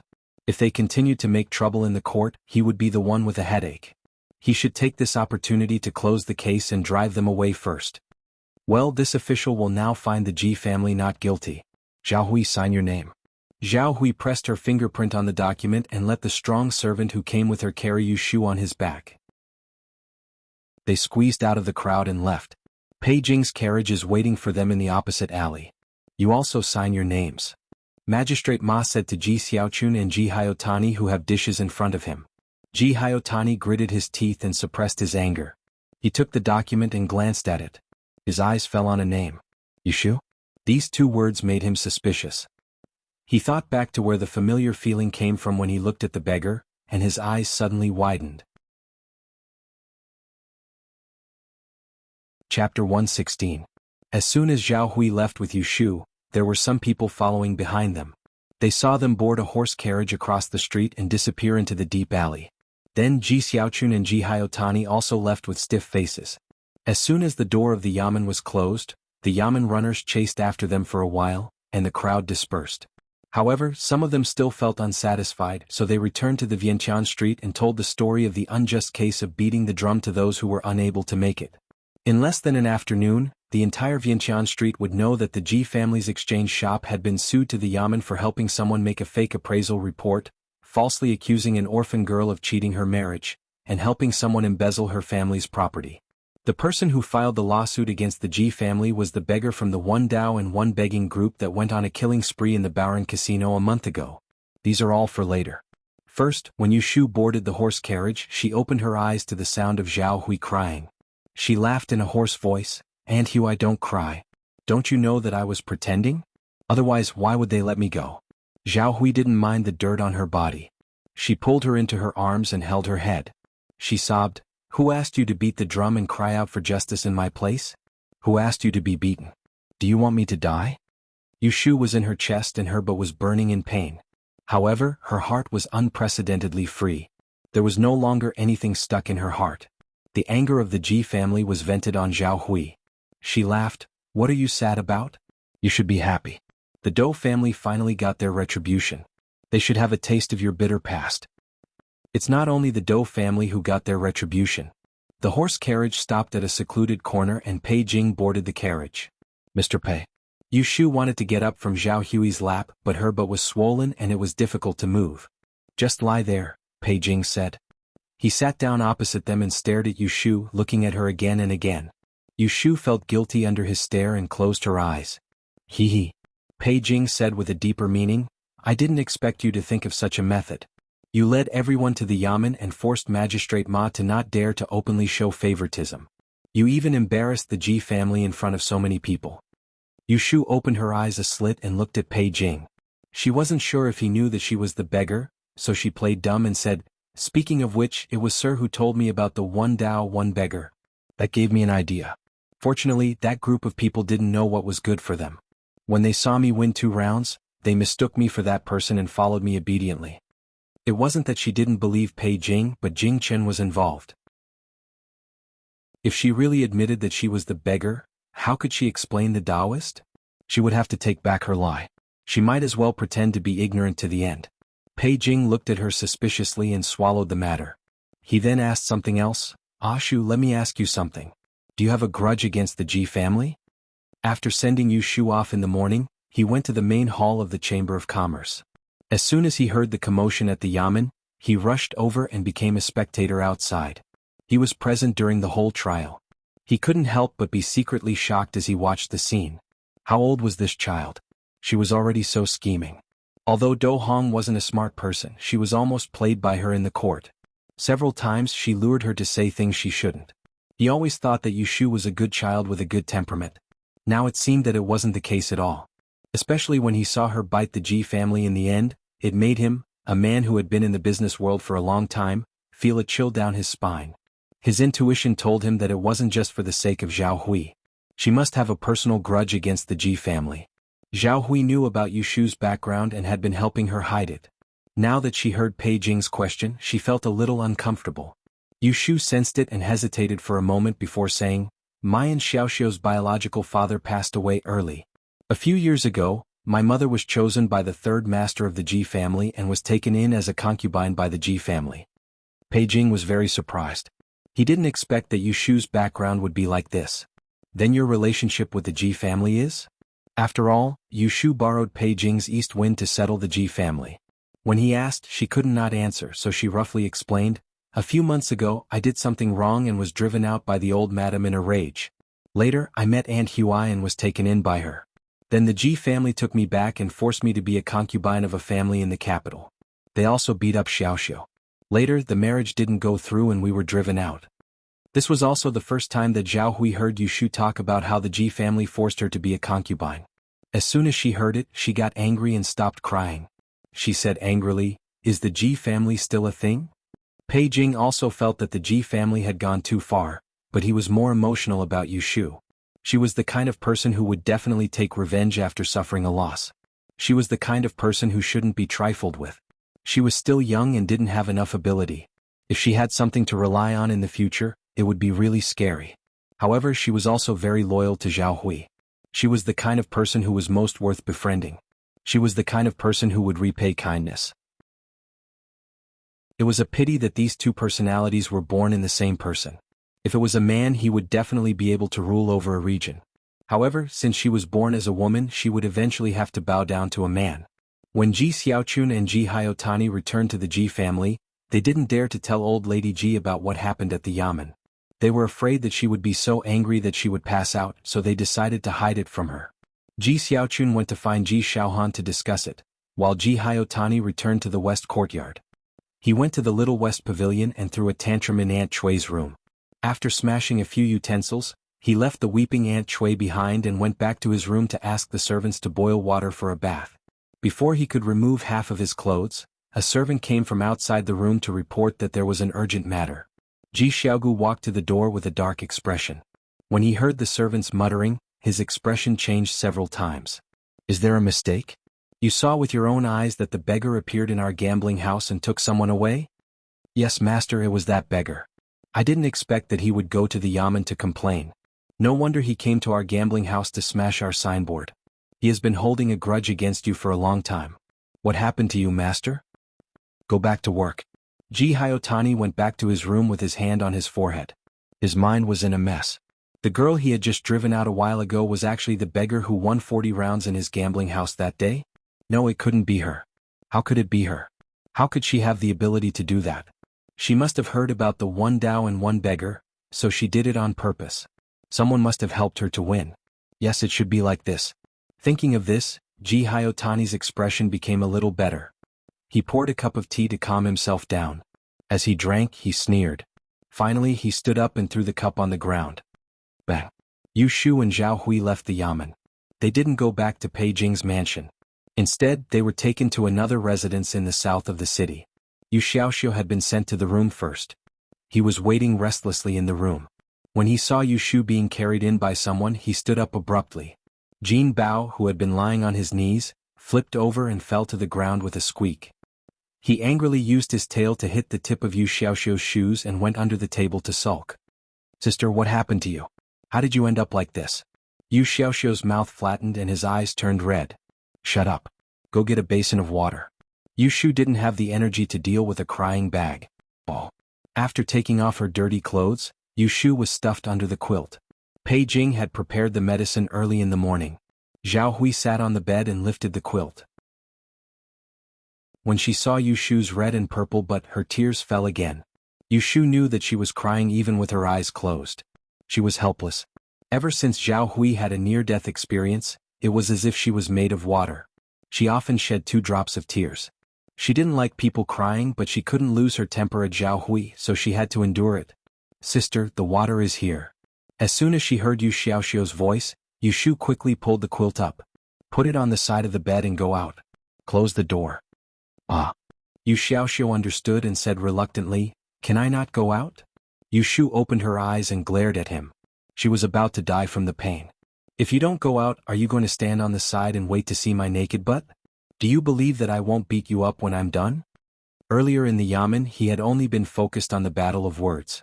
Once he got excited, he forgot about the pain.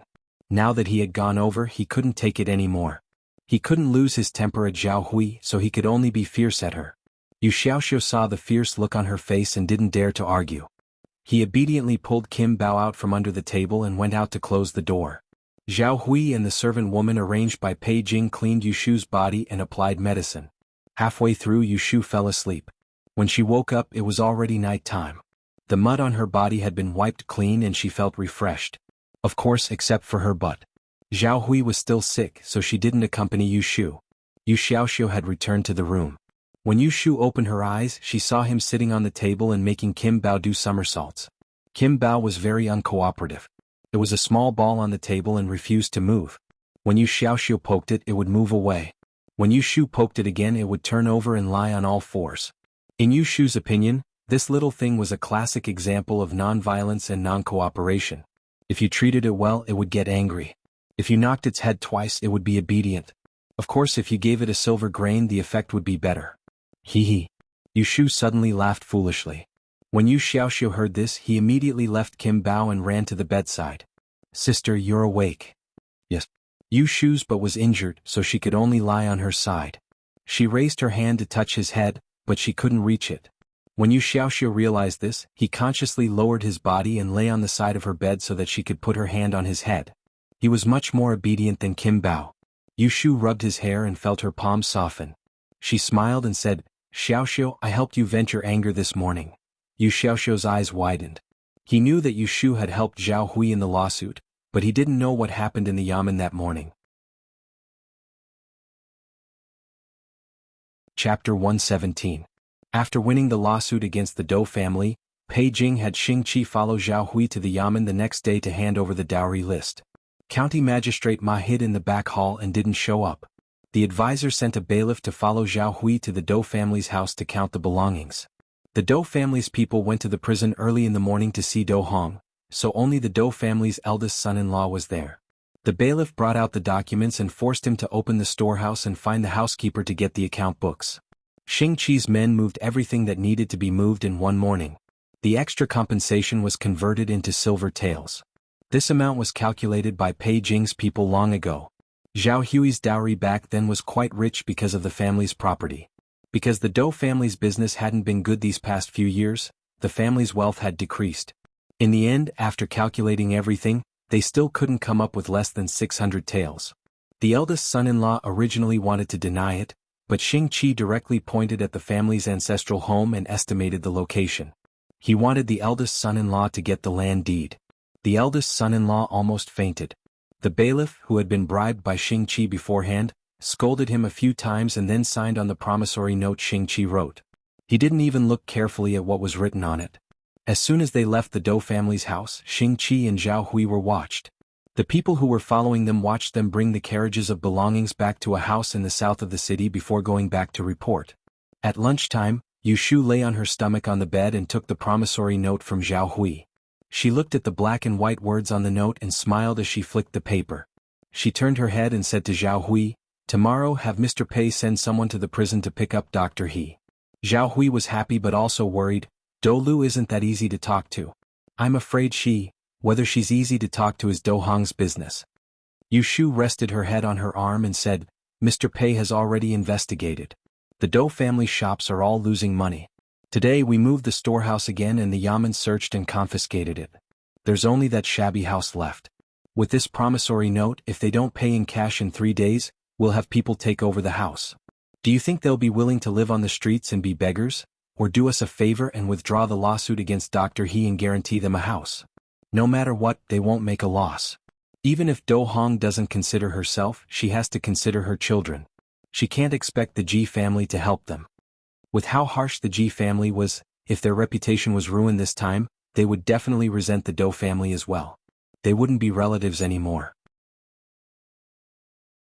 When Zhao Hui heard Yu Shu's words, her heart calmed down. She lowered her head and lovingly tidied up Yu Shu's hair, which was a mess from sleep. She slowly said, "Before this, I didn't even dare to think that there would be a day in my life when I saw the Dou family get what they deserved. Xiaoyu, the heavens must have pitied me, so they showed mercy and specially assigned me to be a lucky star." When Yu Shu heard this, she smiled. She gently tapped her arm with her chin and said, "Is there a lucky star like me? I feel that you started to have bad luck because you met me. Your life used to be so peaceful. How can those days of suffering humiliation be peaceful?"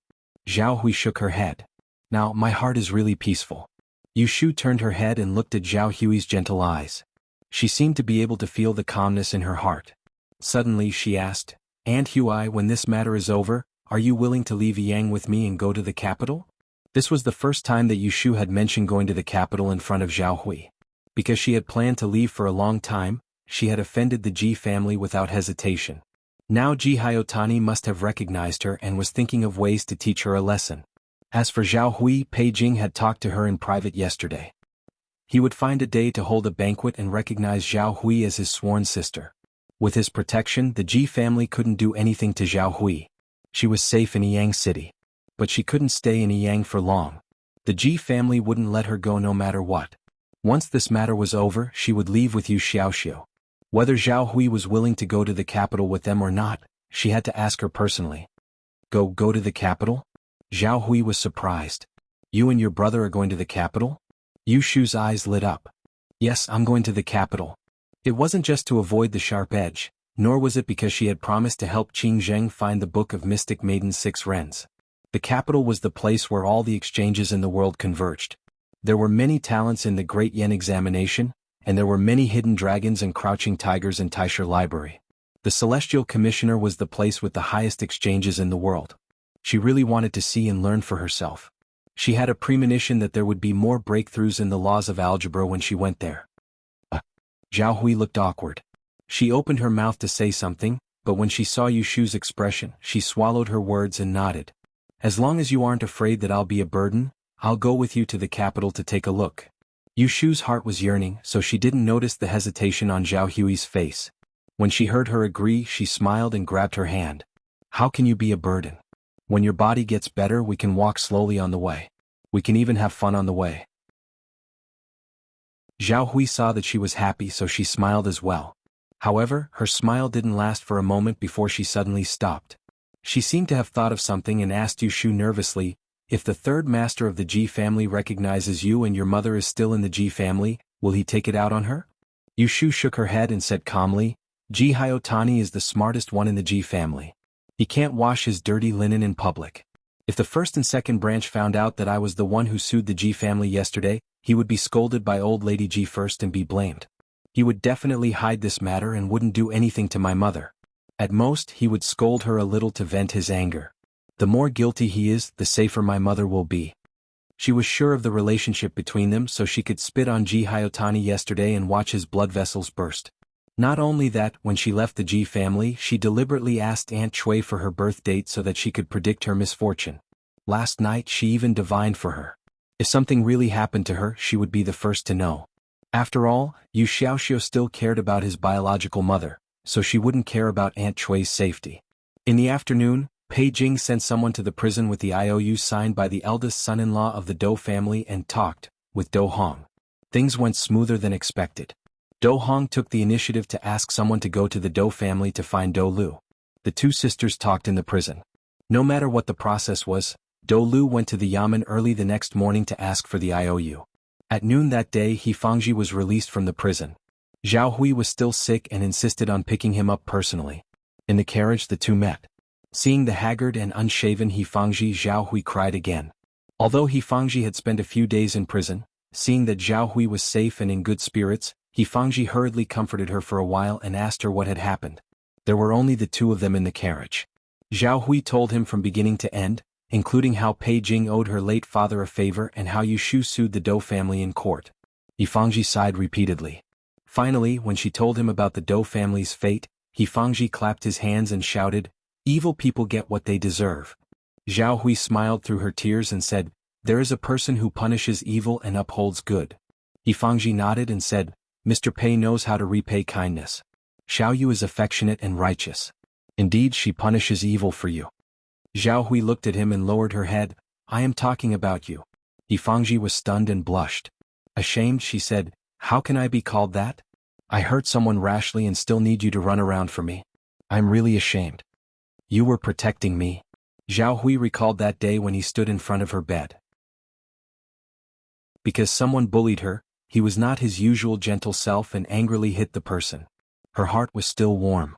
She could not help but look up at He Fangji, her eyes revealing a trace of affection. He Fangji was stunned. When she regained her senses, he was already holding her hand and holding it in his palm. Both of them blushed. Between the two of them, one died before she married, the other's first wife died young. They were both old and single. In the past few days they had spent time together and developed feelings for each other. However, they did not say it out loud. Now that they were holding hands, there was nothing they did not understand. "Huinyang, you cough, if you don't despise me for not being capable, I am willing to always take care of you." He Lang Zhong mustered up his courage to say these words. Zhao Hui's nose turned sour and she wanted to cry again. "With my body like this, I'm afraid I will drag you down in the future. It should be you who despise me." "I don't despise you, I don't despise you." He Fangji grabbed her hand tightly. After saying those words, he felt his skin was thick. He directly grabbed Zhao Hui's other hand and said seriously, "I will take care of your illness and it will get better.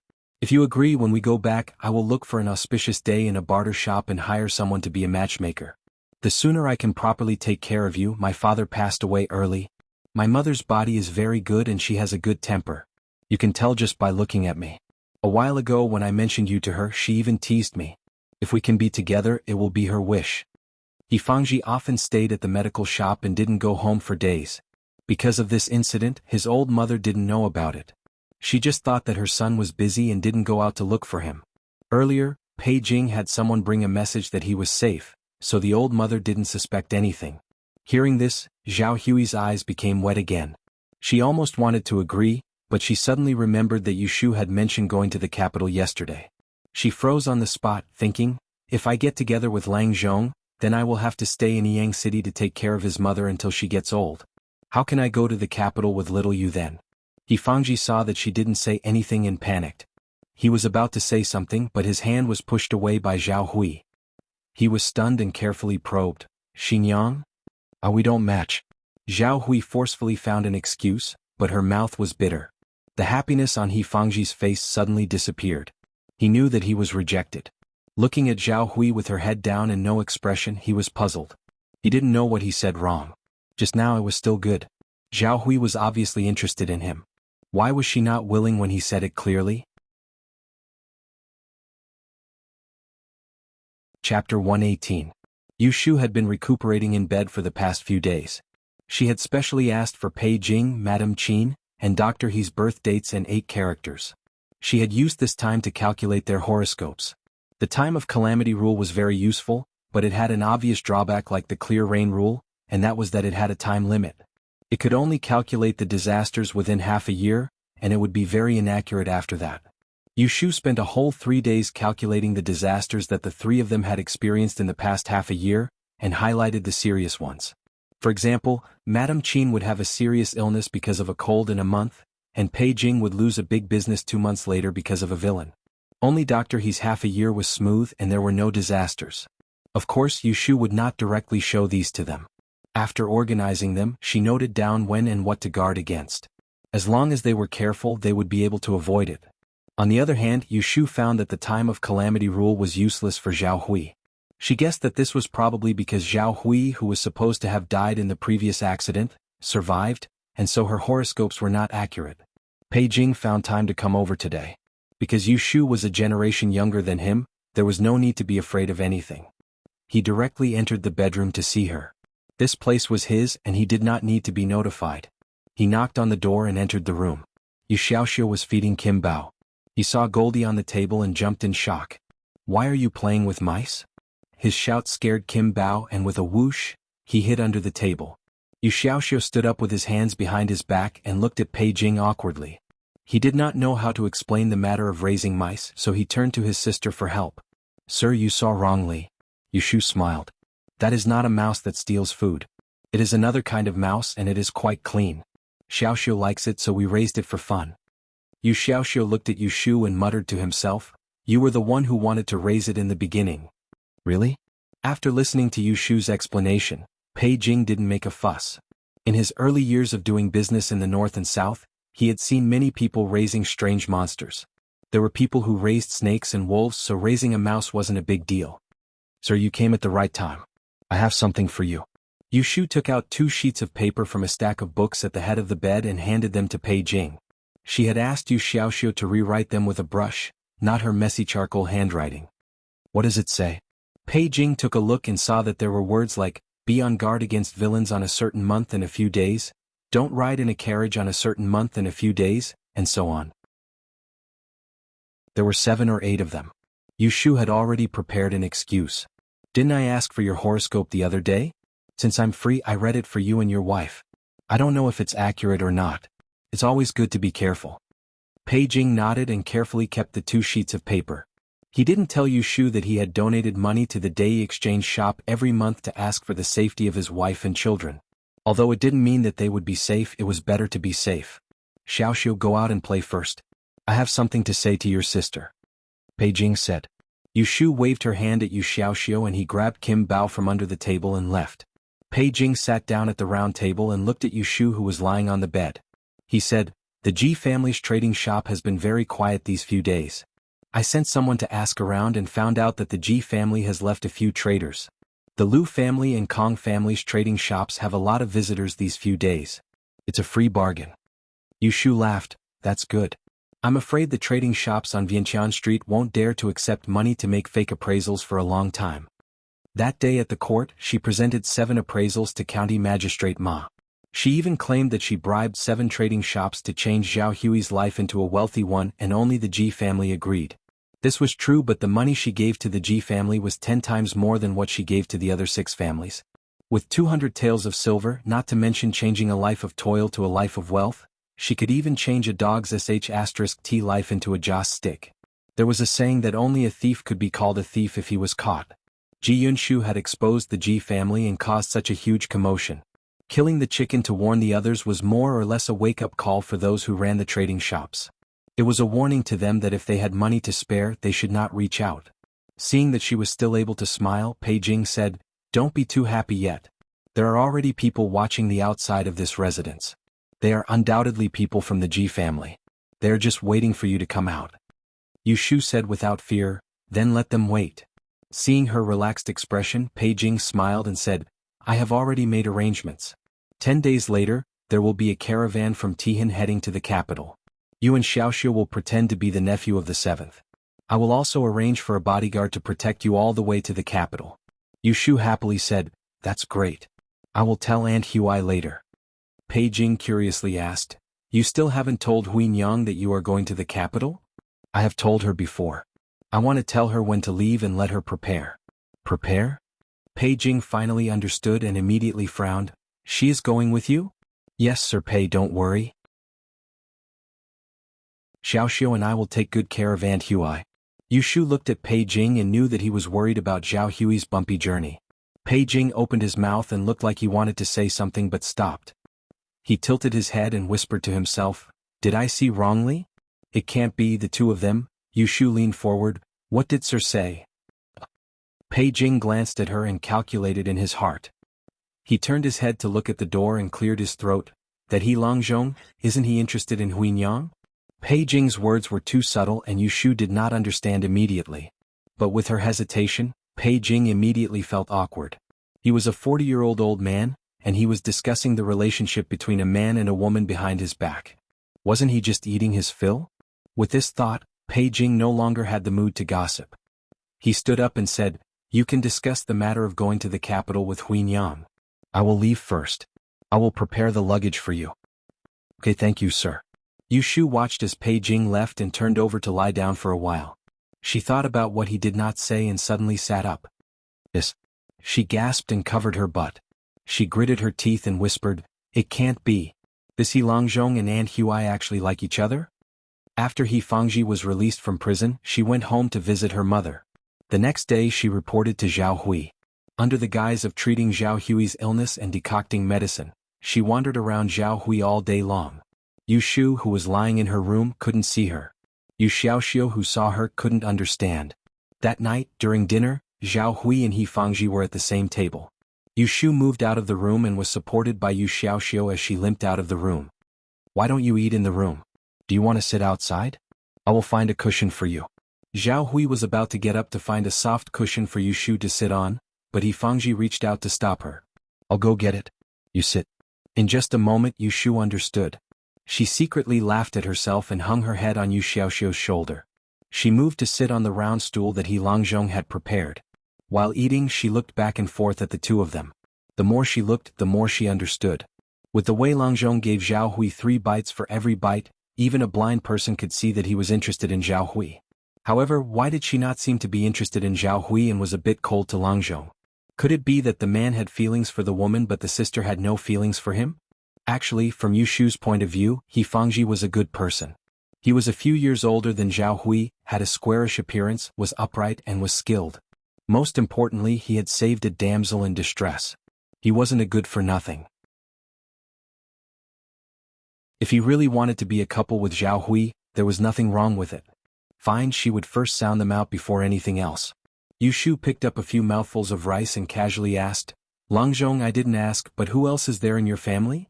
She only knew that He Fangji's wife had died and he had no children. She didn't know if his parents were still alive or if he had any brothers. He Fangji said, "There's only an old mother." "Is that so? Is she still in good health?" "Emichim, her body is fine. Yu Shu and acquaintances didn't like to beat around the bush. After asking a few questions she directly said, "Then you've been alone all these years. Didn't she say anything?" Ahem. A grain of rice got stuck in He Fangji's throat. He thumped his chest and his face was a little red. It was really strange for a young girl like Yu Shu to ask that question. With a tuh sound, Zhao Hui put down the bowl and hurriedly got up to pour tea for him. She looked at him worriedly and said to Yu Shu, "Why are you asking about this out of the blue? Is this something you should be concerned about?" Yu Shu was confused. From Zhao Hui's appearance, it didn't look like she was uninterested in Dr. He. Didn't she scold her too? Why was she so indifferent towards Dr. He's solicitude just now? It's not her fault, ahem. He Fangji drank the tea. Cha Shun waved his hand at Zhao Hui and caught sight of her concerned expression. His heart skipped a beat and he turned to Yu Shu with a bitter smile. "In the early years I was wholeheartedly studying medicine and didn't have the heart to do so. Now that I have the heart, I don't have the fortune to do so." As he said this he looked at Zhao Hui.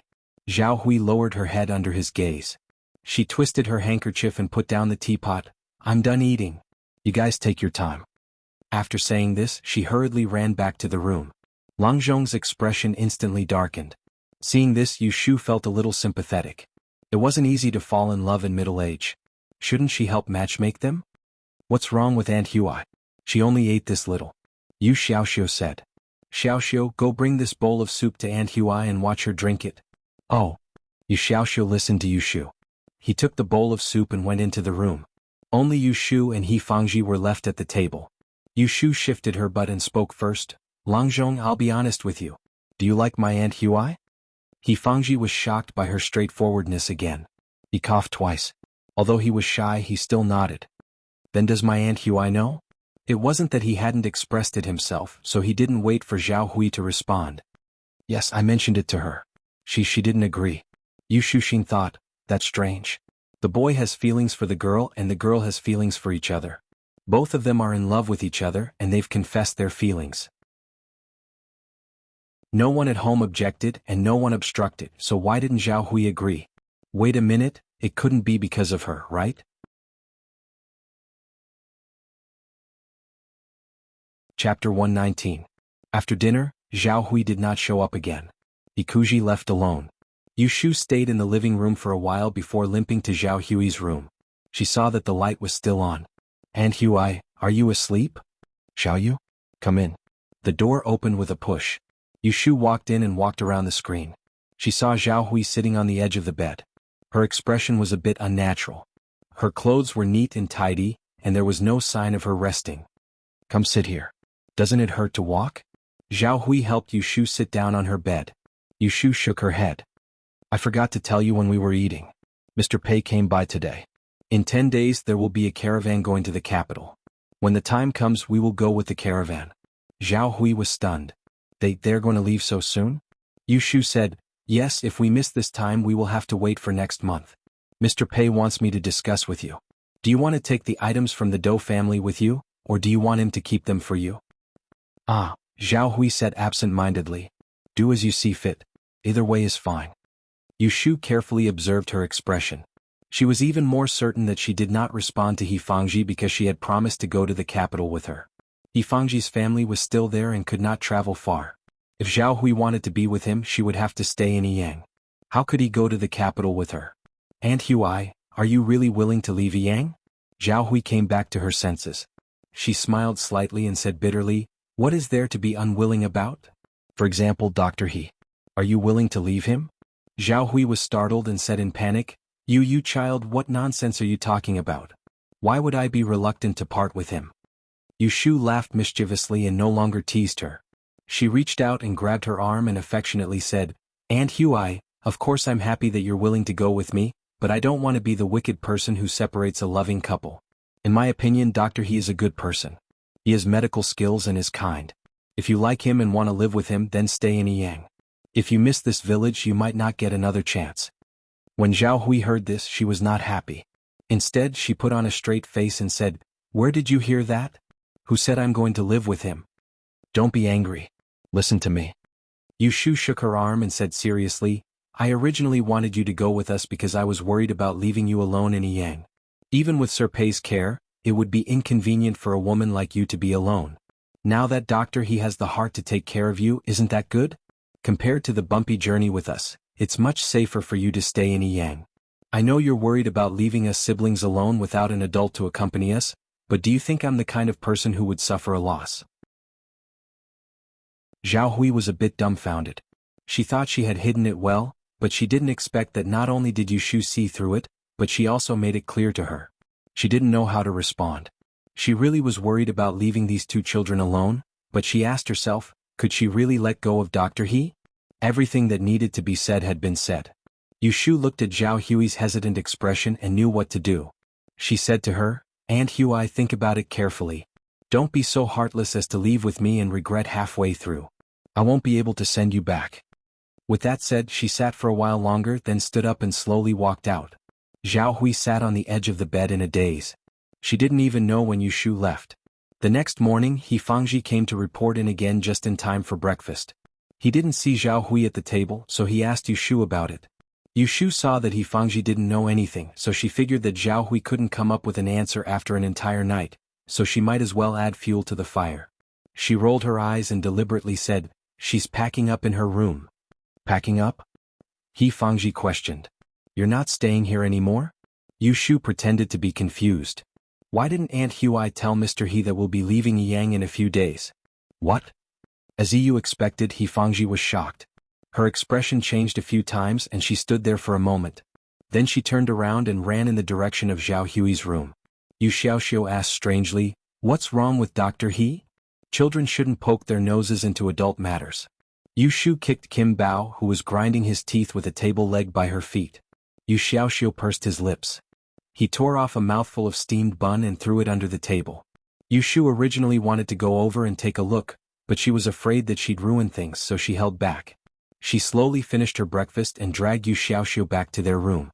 She didn't know what happened between He Fangji and Zhao Hui in the morning, but when it was almost noon, Zhao Hui found Yushu's room. Zhao Hui found Yushu's room. Her nose and eyes were red. Obviously she had been crying. As for why her mouth was red, it was not worth telling others. Xiaoyu, I have something to tell you. Yushu poked her head out to look and saw He Langzhong's half leg was hiding at the door. She was amused, so she said to Yu Xiaoxiu, Xiaoxiu, go out and close the door. Yushu Xiao. Xiao had long been used to Yushu chasing him out for no reason. He picked up Kim Bao and left. He closed the door and stood at the door, staring at Physician He. Yushu sat up from the bed and pulled Zhao Hui's hand to let her sit down. Seeing that she was embarrassed to speak, she took the initiative to say, Aunt Hui, have you thought it through?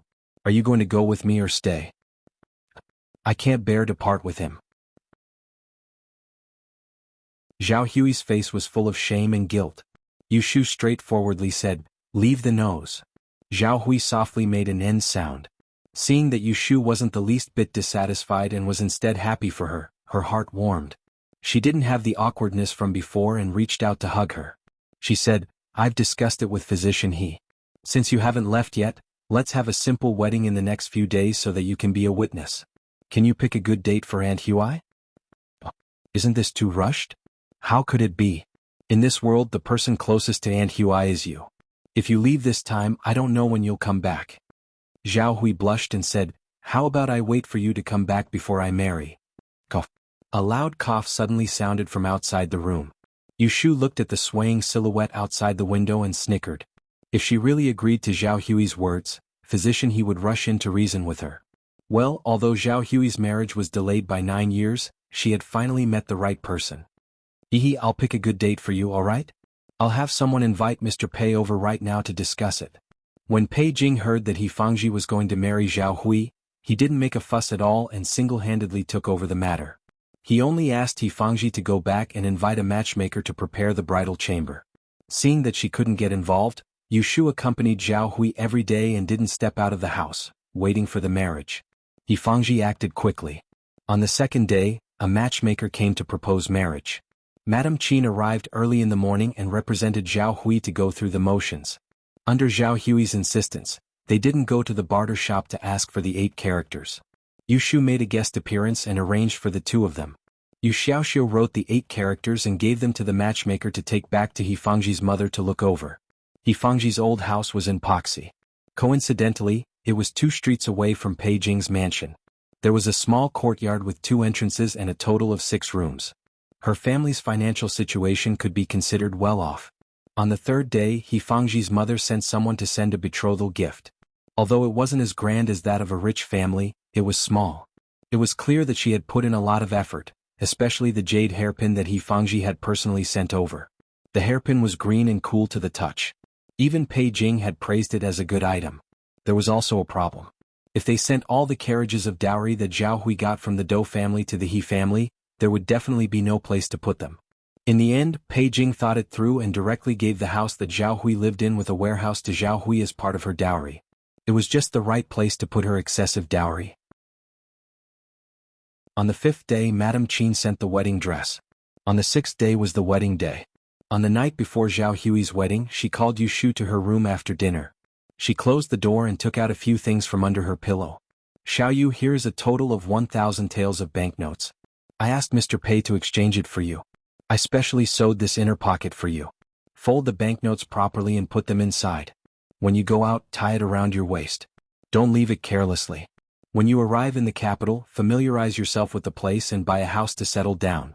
These 2 bags of broken silver, you can also store them well and use them to spend on the road. Keep these 2 bags of broken silver and use them on the road. I've asked around. You'll be living and eating with the caravan, so you won't need much money. If there's anything you want to buy, don't be stingy. Even if you lose your money, don't panic. Mr. Pei has spoken to the leader of the caravan and prepared a small box of copper coins for you. Ask them for them if you need them. Yu Shu watched as Zhao Hui stuffed several banknotes into a slender inner pocket and handed it to her. She then took out 2 heavy leather pouches and placed them in Zhao Hui's hands. After listening to Zhao Hui's instructions, Yu Shu sat down beside Zhao Hui and handed the inner pocket to her. She said, I will accept these 2 pouches of money, but I cannot take the 1,000 taels. Zhao Hui scolded her. Why can't you take it? I'm soft-hearted. Yu Shu honestly said. She was indeed soft-hearted. Zhao Hui had asked for the Dou family's property, but those things were now in the storeroom and could not be used as money. If she guessed correctly, this 1,000 taels should be the cash that Zhao Hui had in her storeroom. How could she take it? Moreover, Zhao Hui was going to get married tomorrow. He Fangji must know about this money later. It may cause a rift between them as husband and wife. Zhao Hui laughed. You spent 500 taels on me without batting an eyelid. Why didn't you be soft-hearted? If I am giving it to you, just accept it. I have spoken to the doctor. If it wasn't for the inconvenience of carrying so many things on the road and attracting attention, we would have asked you to take away all the things in the courtyard. Yu Shu rubbed her head. She remembered that she had spent 500 taels on Zhao Hui's treatment. Seeing that Zhao Hui was adamant that she must accept it, she thought for a moment and accepted it happily on the surface. That's right. Zhao Hui laughed and patted her hand. I have something for you too. Yu Shu rummaged around in her sleeves and took out a red thread. There were 3 jade beads the size of flowers strung on it. It was the feng shui basin that she had made at Zhao Hui's house. Yesterday she had asked Pei Jing to send someone to retrieve it from the alley. It was not a great thing, but it was the first time she made it. It was a thought and a blessing. She took Zhao Hui's left hand and rolled up her sleeve. She tied the jade beads on her wrist. She carefully tied the knot and whispered, Aunt Hui, do you remember what I said before? You suffered in your early years and had good fortune in your middle years. You can live to the age of 89 and enjoy your old age. I will tie this bead to ensure your safety and health.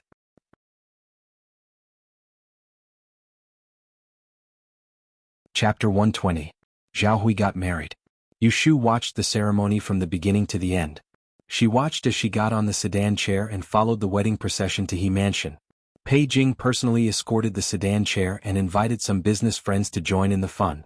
On this day, he announced that Zhao Hui was the sworn sister of the Taiheng Chamber of Commerce's manager Pei. Yu Shu believed that the news would spread to the Ji family on the same day.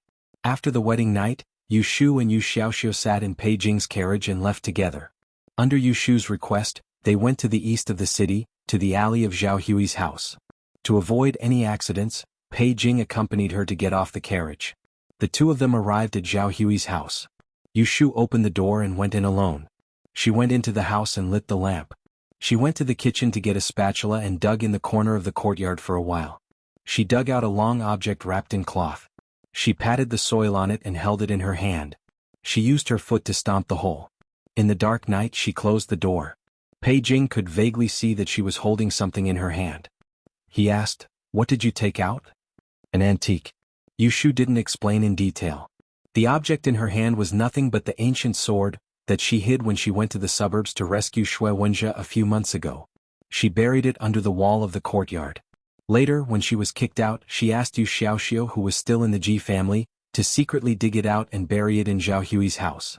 She did not know whether this pair of shoes was an ancient artifact or not, but she was certain that it was an antique. Since she was heading to the capital this time, she might as well bring it along with her. At that time she could find someone capable of appraising it. If it really was a treasure, she would be rich. It was already summer and there was a lot of rain in the south. It had just rained last night and the next day the air was cool and comfortable.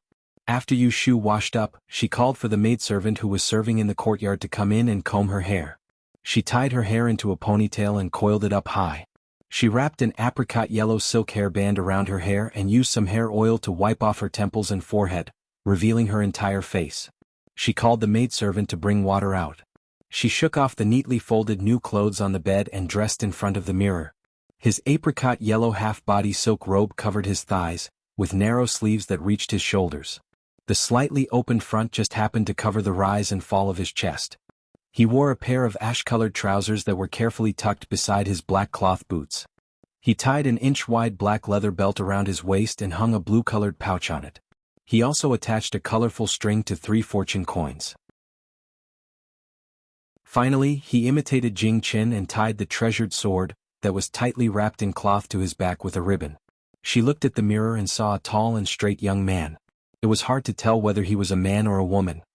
His eyebrows were curved and his eyes were sparkling. He was elegant and full of spirit. Yu Shu moved her hands and feet and smiled in satisfaction at the mirror. White Fang struck a few poses and showed off his beauty. He turned around and picked up the money pouches on the bed. He stuffed one into his chest and the other into his bag. He slung it over his shoulder and walked out. Yu Xiaoxiu woke up earlier than her. He packed up faster and sat outside waiting for her to eat breakfast. He was also dressed neatly. Even Kim Bao took a bath last night. Yu Shu scrubbed him from head to toe with a loofah. The outside of the house was watched by the Ji family for a few days. After Yu Shu and Yu Xiaoxiu ate breakfast, the sky brightened. The two of them were led by a maidservant to a hidden back door in the backyard. When they went out, they saw a horse carriage waiting for them. When they got on the carriage, they saw that both Zhao Hui and Pei Jing were there. They had only been married for 3 days, but Zhao Hui's face was already glowing. When she saw Yu Shu, she held her hand and refused to let go. She held Yu Xiaoxiu's hand with the other and warned them, "Don't run around on the road. You have to cover yourself with the quilt when you sleep at night. When it's time to eat, you must eat your fill. I've packed 2 bags of snacks for you to eat on the road. If you're hungry at night, eat them. Xiaoxiu, no matter where you go, follow your sister. You're also a little man now. Aunt Huai knows that you're sensible. You have to take care of your sister, understand?" "Yes, I know." Yu Xiaoxiu nodded seriously. "I'll take good care of her." Zhao Hui patted him in satisfaction. Pei Jing waited for her to finish before he said to Yu Shu, "The person leading the caravan this time is Boss Bai Qin. He is the younger brother of the other deputy manager of our Tihan trading company in Yang City. There are 20 people guarding the caravan. The captain, Qiu Biao, used to be the chief escort of the Tongyuan escort agency. He is very skilled. Because we are transporting commercial goods, it is inevitable that we will run into thieves on the road. Don't be afraid. Just follow the caravan closely and don't run around. I have already informed the 2 of them. If you encounter any trouble, just go to them directly. Don't be embarrassed to ask." In ancient times, there were few official roads and many outskirts. Grasslands were everywhere and long distances were very dangerous. If one traveled alone without martial arts skills, one would be robbed within 3 li of the city. If one encountered bad people, one could even lose one's life. As a result, when traveling far away in order to arrive safely, the rich would either bring their own guards or hire an escort agency. The poor would find a caravan to hitch a ride with. It was safer to travel together. Yu Shu noted down Pei Jing's words and said to him, "Sir Pei, my mother is still in the Ji family. Please help me keep an eye out for her. If one day she is driven out, help her secretly so that she has a place to settle down. When I settle down in the capital, I will send you a letter." "No problem. I will help you keep an eye out." The caravan gathered at the west side of the city early in the morning. When Yu Shu and the others arrived, the 2 stewards were checking the goods for the last time. Pei Jing got off the carriage first to look for them. Zhao Hui hugged Yu Shu and couldn't bear to let go. You must be careful on the road and be safe. And you also have to be good. Live a good life with Dr. He and take care of your health. If you encounter any difficulties, look for Sir Pei. Yu Shu buried her head in her shoulder and hugged her tightly. Then she pushed her away and picked up the 2 bags. She pulled Yu Xiaoxiu out of the carriage. Ashu. Pei Jing called out to her from nearby. Beside him stood a man in a long gown. He looked to be in his early 30s, was tall and thin, and had a slight crease on his back. Yu Shu pulled Yu Xiaoxiu and ran over. Bai Qing, these are Xing Qi's 2 nephews. I treat them like my own nephews. If they didn't insist on going to the capital to find their grandmother, Xing Qi wouldn't have agreed to let them go. That's why he couldn't bear to send them off today. You have to help me take good care of them. Don't worry. I promise to send them safely to the capital. Bai Qing smiled and reached out to pat Yu Xiaoxiu, who was close to him. He said, it's good to go out and gain experience while you're still young. I'm 2 years younger than your Uncle Xing. It's up to you to call me Uncle Bai or Uncle Qing. Uncle Bai. Yu Shu picked one first. Yu Xiaoxiu immediately followed. The 2 were both well behaved. Few people didn't like them. Bai Qing laughed and said to Pei Jing, such a good boy. No wonder Xing Qi couldn't bear to let him go. If it were me, I would also protect him at home. Well, you 2 go to the carriage first. See, is the one in front. The roof is painted red. Okay. Yu Shu turned to Pei Jing and cupped her hands in front of her chest. Her gratitude was self-evident. Pei Jing nodded and watched as they climbed into the carriage in front of him with the big and small bags. Only then did he turn to Bai Qing and whispered to her, are you sure there are no personal items in this shipment? Bai Qing said with a wry smile, this is the 3rd time you've asked me. If there were personal items, would I dare to lead the team myself? I would definitely have sent someone else to take the risk. That's good. Be careful on the road. I'll go back now. When you come back from the capital, Xing Qi and I will invite you for a drink. Okay. Pei Jing put his hand on Bai Qing's shoulder. He took another look at the carriage in which Yu Shu and Yu Xiaoxiu were sitting and turned to leave. When a caravan traveled, it was not so delicate. Most of them were carriages without carriages. The goods were all placed on flat carts and pulled by horses. The guards rode on horses, and the merchants either rode on horses or sat on the empty flat carts. However, Bai Qing's caravan had 2 carriages. When Yu Shu and Yu Xiaoxiu climbed into the carriage, they found that there was already someone inside. It was a 15 or 16-year-old youth. He was quite handsome and wore a leech-colored robe. His head was wrapped in a silk scarf. He had a sharp chin and a pair of big eyes. He was looking at the 2 new passengers with displeasure. Who are you? Why are you getting on the carriage? Yu Shu looked the person up and down. There was some understanding in her eyes. She put down the bag. Yu Xiaoxiu, who had an old face, sat on the side and said, we are brothers. I'm Ashu and this is my younger brother, Xiaoxiu. It was Uncle Bai who let us ride in this carriage. What about you? Uncle Bai? The youth's face turned serious. What right does he have to let you ride in my carriage? Get off. Yu Shu asked suspiciously, your carriage? Of course it's my carriage. I paid them to give me a ride. This is my carriage. The youth crossed his arms and said arrogantly. Yu Shu suddenly laughed. He was afraid that she would be bored on the road, so he deliberately gave her some entertainment. Look at this beautiful face, crisp voice, body fragrance. Even if she closed her eyes, she could tell that this was a little girl. He was also a fake boy like her. That's right. We also paid money to hire a carriage. Yu Shu opened her mouth to fool them. Yu Xiaoxiu immediately laughed. Xiao squinted at her, not knowing what she wanted to do. You too? Of course, otherwise how could we ride in the same carriage as you, right? The fake boy apparently believed Yu Shu's words. He didn't drive them off, but he also didn't welcome them. He glared at them and then looked up at the roof of the carriage. He didn't want to talk to them. She wasn't interested in them, but Yu Shu was interested in her. Hey, you haven't told us what your name is. Why should I tell you? Because I just said it. My name is Ashu. My brother is Xiaoxiu. You have heard our names. There's no reason not to say yours. Yu Shu said confidently. I didn't ask you to say it. You said it yourself. Well, since you don't want to say it, I don't know how to call you. I'll just pick a name. Yu Shu looked at him and clapped her hands. I see that your eyes are big, so I'll call you Big Eyes. That's what I mean. My name is Ashu. Yu Shu felt wronged. Didn't I just tell you?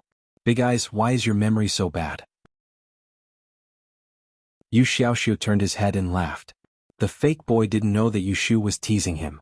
He said angrily, "Don't call me that. My name is Xia Mingming."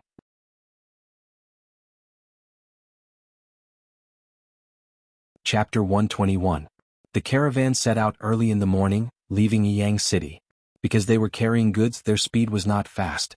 Yushu sat in the carriage and looked out the window to see the scenery of the suburbs. In the summer, vegetation was flourishing. Along the way there was a lush green forest. Birds sang and chirped in all directions. Sunlight shone through the gaps in the canopy, leaving patches of mottled gold in the forest. Weeds and unknown flowers grew on both sides of the official road. Occasionally butterflies flew by, fluttering their wings. Such a lively scene was a charming sight unique to the countryside during the day. Leaning against the window, Yushu was so engrossed in watching that she momentarily forgot to tease the little girl she had just met. Suddenly, a short scream came from behind her. She pressed her ears and turned her head. She saw Yu Xiaoxiu still in the same motion of taking Jinbao out of his bag. Xia Mingming, the little girl, was curled up in the corner of the carriage, her hands hugging her head as she trembled and looked at him in horror. Old. There were few girls who were not afraid of mice. Xia Mingming was obviously not a weirdo. She showed the normal reaction of a girl seeing a mouse. Yushu gave Yu Xiaoxiu a disapproving look. "Why are you scaring her?" Yu Xiaoxiu was innocent. He did not see that Xia Mingming was a girl. He thought she was overreacting. "Isn't it just a mouse? What is there to be afraid of?" Kim Bao, squeak. Another ear-piercing scream rang out, and the window of the opposite car was pulled open from the outside. A bearded man appeared outside the window. He frowned and looked into the car. "What's wrong? What's your name?" Xia Mingming seemed to see her savior.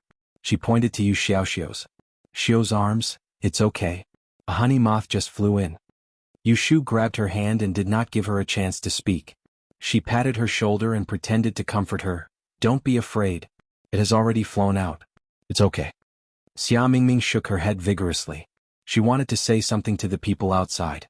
But Yu Xiaoxiu's back was facing the window. The people outside could not see Kim Bao.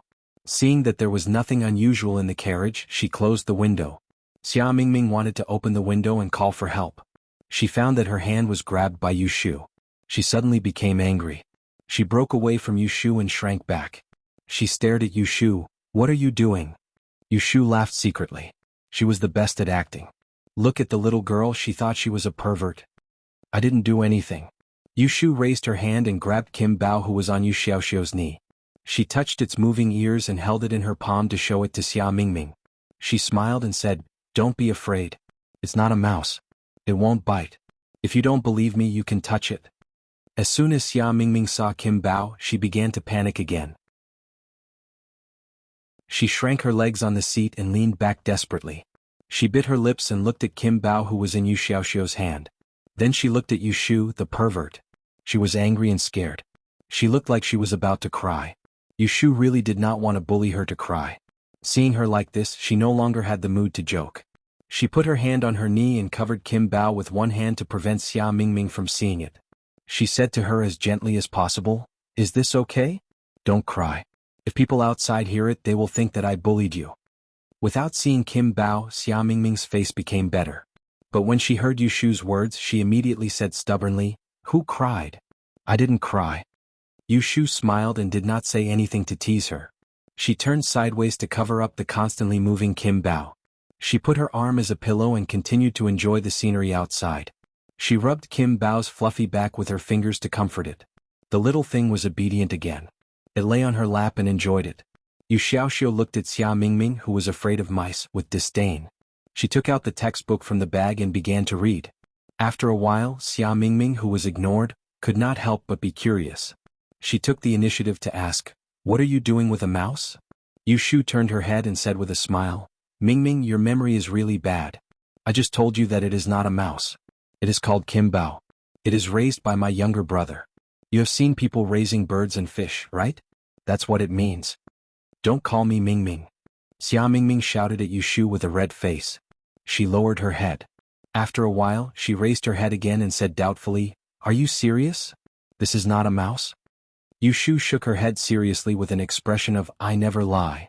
Xia Mingming was immediately relieved. She put her legs down from the seat and patted her chest and complained, "It's good that it is not. You scared me." I thought it was a mouse. There was a muffled laughter in the car.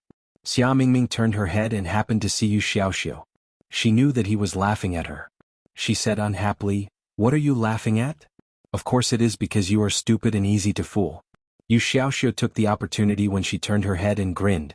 When she looked back, he quickly suppressed the corner of his mouth and explained on behalf of Yu Xiaoxiu, "You must have found something interesting in the book, right?" "Xiaoxiu?" Yu Xiaoxiu replied with an N. With this little interlude, the atmosphere in the car became much better. Xia Mingming no longer raised her nose and looked at them with disdain. Yu Shu took the opportunity to get a few words out of her. She had some doubts about the background of this young lady who traveled alone. Xia Mingming was different from them. She did not hitch a ride. Instead, she spent 100 taels of silver to have the Tai Hing Chamber of Commerce escort her to the capital. This was strange. From her accent, Yu Shu was sure that she was not from Yang City. From her actions and attire, Xia Mingming was the child of a wealthy family. Why was she traveling alone? How could her family be at ease with her traveling alone? Yu Shu felt strange but did not continue to pry. She was not interested in other people's private affairs. It was only because they were traveling in the same car that it was hard to avoid socializing. She purposely said a few words to Xia Mingming. Before traveling, caravans would always go to the East store to check the weather. These days, Pei Jing had been getting a weather gauge from Yu Shu. However, it was not for the Tai Hing Chamber of Commerce but for his own businesses. The caravan led by Bai Qing had also specifically asked about the day of the journey before choosing to travel today. The weather was fine and the sun was bright. They passed by a few villages and before dusk, they arrived at a small town. They stayed at an inn in the town. Bai Qing asked someone to call Yu Shu and the others to get off the carriage and lead them into the inn. The others went to the back door of the inn to park the goods and arranged for people to take turns to look after them. Bai Qing was very experienced and rushed to settle down before the sky turned dark. Taking advantage of the fact that there were still a lot of empty rooms in the inn, she booked all the remaining rooms. This was Yu Shu's first time traveling far. She obediently listened to Bai Qing's arrangements and pulled Yu Xiaoxiu along with her. They followed behind the people who were leading the way and went up to the second floor from an old corner staircase. Because Bai Qing had already informed the people, they let Yu Shu and the others pick the rooms first. Yu Shu tactfully chose a small room in the middle. The room was not big and there was only one bed. The bedding was still clean and the window was not facing the street. It was very safe to open on the second floor. When the window was opened, they could see the inn on the first floor. Yu Shu put the bags on the table and looked around the room. Yu Xiaoxiu had already consciously made the bed. The two siblings had squeezed into one bed in the Ji family's courtyard, so they didn't feel that sleeping together was inconvenient. Turning to the door of the room, Yu Shu looked outside. Almost all the people coming and going in the corridor were people from the caravan. When she turned her head, she saw Xia Mingming coming out of the next room. He was very unhappy to find Bai Qing, who was talking to someone at the staircase. "Don't they wash the bedding? It's so dirty. I don't want to live here. Find me a good room." Xia Mingming asked with dissatisfaction. "Then you can choose yourself. Which room do you want to live in? I'll ask someone to change it with you." Bai Qing sent him away with a sentence and continued to arrange things for her people. Xia Mingming turned around and saw Yu Shu. He glared at her and looked at the rooms one by one. He even glanced at Yu Shu's room. In the end, he probably found that it was not as good as her room. He resentfully turned back to the next room and closed the door with a bang. Yu Shu smiled. Seeing that Bai Qing had finished talking to someone, she went forward to greet him. "Uncle Bai. Oh, Xiaoyu, are you hungry?" Bai Qing's attitude towards Yu Shu was more friendly than before to Xia Mingming. "If you're hungry, go downstairs first and find the waiter to order. You can order whatever you want to eat. If you think it's messy downstairs, let the waiter bring it up." Yu Shu responded and asked, "When are we leaving tomorrow?" Bai Qing said, "We'll leave at dawn. Why are you afraid of oversleeping?" It doesn't matter. I'll get someone to knock on the door and call you. I won't leave you two brothers behind." Yu Shu touched her nose embarrassedly. "Then I'll trouble you." "Go ahead. You must be tired after a day's journey. Have an early rest after eating." Bai Qing patted her on the shoulder and went downstairs first. Yu Shu went back to the room and asked Yu Xiaoxiu what he wanted to eat. Then she went downstairs to find the waiter. She ordered 2 dishes and 2 bowls of white rice and asked the waiter to send them upstairs. She was afraid that at this time there were too many people and someone would carry the baggage in the room. The night in June was a little stuffy. Yu Xiaoxiu and Yu Shu were wearing undershirts, one on the east and the other on the west, lying on the bed with their heads facing each other. They were only covered with clothes and Kim Bao was tied to the foot of the bed. Yu Shu originally thought that on the first day of traveling she and Yu Xiaoxiu would not be able to sleep. Who knew that when she leaned against the pillow and said a few words to Yu Xiaoxiu, he did not make a sound. She yawned and soon fell asleep. The next morning Yu Shu slept until someone knocked on the door. She answered outside and looked at the hazy sky outside the window. She used her foot to kick Yu Xiaoxiu to wake him up. After eating breakfast downstairs, the group set off again. In the carriage, in contrast to the energetic siblings, Xia Mingming's gloomy face was obvious that he did not sleep well last night. She woke up in a hurry in the morning and did not have time to do a divination. Yu Shu took out 3 copper coins from her purse and threw them on the tea table twice to ask for good or bad luck today. The 2 divination results were not too different, so it was a small luck.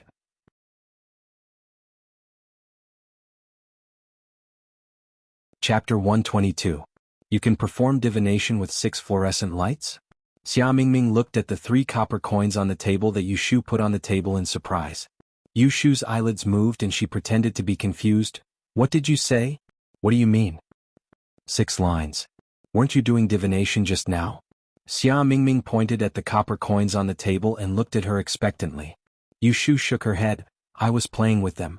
Can I do divination with them like this? Hearing this, Xia Mingming immediately looked disappointed. He glanced at her and didn't answer her. He lowered his head to think about something. Yu Shu put her index finger on her lips to Yu Xiaoxiu, who looked up at her. Yu Xiaoxiu nodded knowingly. They were now the nephews of Xing Qi and were still far from Jing City. It was best not to arouse suspicion and cause trouble. Yu Shu puts away the copper coins and secretly observes Xia Mingming, who is dozing off with his head down. Suspicion flashes in her eyes. The 6 lines breaking method taught by Qing Zheng is a yi shui that only a few masters have the opportunity to learn. How can Xia Mingming know it? Unable to figure it out, Yu Shu put away her curiosity. She took out a calculation book, an abacus, and a willow core charcoal pen that Pei Jing asked someone to make for her. She put it on her knees and began to calculate. This was because after leaving Yang City, the barometer they had made before was useless. Every time they reached a new place, Yu Shu would have to recalculate it. This was what happened when it was sunny in the east and rainy in the west. Different places would have different clouds and skies. The caravan traveled for about an hour. When they met a post house or a tea house, they would stop to rest their feet and fill their stomachs. They would reach the next town before dark. 3 days passed peacefully. The caravan arrived at the estuary smoothly and was ready to change to the waterway. Yu Shu had asked Bai Qing about the route 2 days ago. She knew that they had to travel by boat for a few days. Xia Mingming had just found it. He was called out to get off the carriage and saw the 2 boats on the river bank. His face changed and he went to find Bai Qing angrily. Yu Shu had experienced too many firsts in the past few days. It was the first time she stayed in an inn, the first time she sat in a tea stall, the first time she ate dry food in a carriage, the first time she squatted behind a tree and peed. This was also the first time she saw an ancient ship. It wasn't a small boat on the river bank in the city, nor was it a pleasure boat on the lake. Instead, it was a large ship that was 2 stories high. It had a tall mast and huge sail. Long oars were hung on the brown wooden body of the ship. Several sturdy sailors stood on the deck and gestured to the people below. Yu Shu followed the merchants to the river bank. She looked up for a long time and felt that the ship was quite sturdy. Then she pulled Yu Xiaoxiu and carefully got on the ship from the plank. According to her calculations, there would be a rain tonight. The further north they went, the heavier the rain would be. In that kind of weather, small boats couldn't sail at all. It was fine for a large ship. She had asked Bai Qing yesterday. Bai Qing confidently told her that their cargo ship was built by the Taiheng Chamber of Commerce with a lot of money. Even if there was a storm, it would be safe to dock. Yu Shu didn't get on the ship because she believed in Bai Qing. She believed in her own divination. Her horoscope didn't work, but Yu Xiaoxiu's horoscope didn't. Based on the time of disaster, Yu Xiaoxiu's horoscope would be safe on the journey. Of course, she would be safe if she traveled with him. No matter how unwilling Xia Mingming was, she still got on the ship with Yu Shu. Most of the goods were placed at the bottom of the cabin. There were 7 or 8 rooms on the deck. Yu Shu chose the middle room as usual, and Xia Mingming chose the biggest room as usual. They were next to each other again. After tidying up for the whole morning, it was already past noon when the ship set sail. The sun was still hanging in the sky, and there was no sign of rain. Yu Shu and Yu Xiaoxiu leaned on the window of the cabin and looked out. They were surprised to see the broad river flowing and the scenery on the riverbank moving backward with the ship. After playing for a while, Yu Xiaoxiu suddenly began to feel uncomfortable. "Sister, why do I feel dizzy? Is it disgusting?" Yu Shu worriedly reached out to support him and touched his forehead. She was afraid that he was seasick. Yu Xiaoxiu nodded. "A little." "Then don't look at it.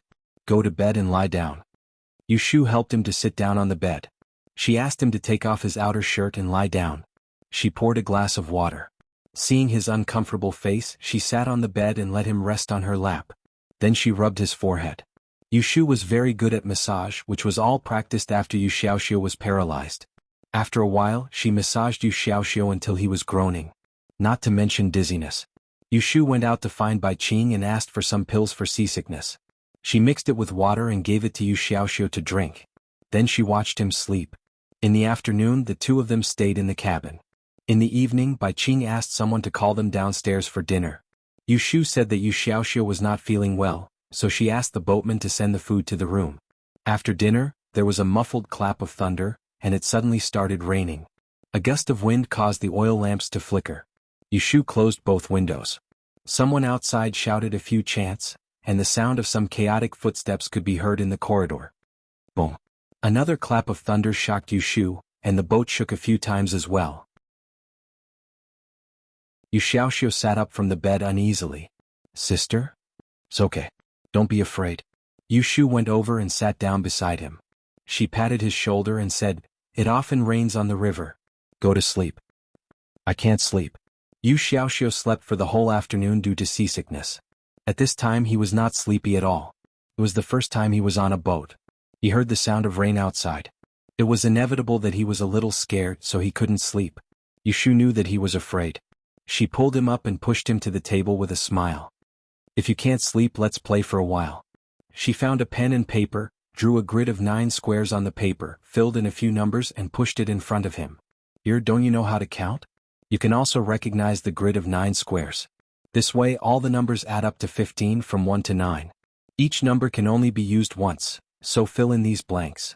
Yu Xiaoxiu took the charcoal pen and glanced at the grid on the paper. Without thinking, he filled in the blanks. Yu Shu was happy when she saw it. "Not bad. You're quite fast." Yu Xiaoxiu said indifferently, "Is there a need to calculate if it's so easy?" Yu Shu raised her eyebrows. "Easy? Then I'll give you a difficult one." As he spoke, he rolled up a piece of paper and drew 9 parallel squares on it. There were 81 blanks, and he filled in 30 hints to make a Sudoku picture. He left the rest to Yu Xiaoxiu and explained the rules again. "Look carefully. In each vertical, horizontal, and square, the 9 numbers can't be repeated. Calculate again." Yu Xiaoxiu took it and looked at it with great interest. He knew that it was difficult, so he honestly thought and calculated, filling in the numbers one by one.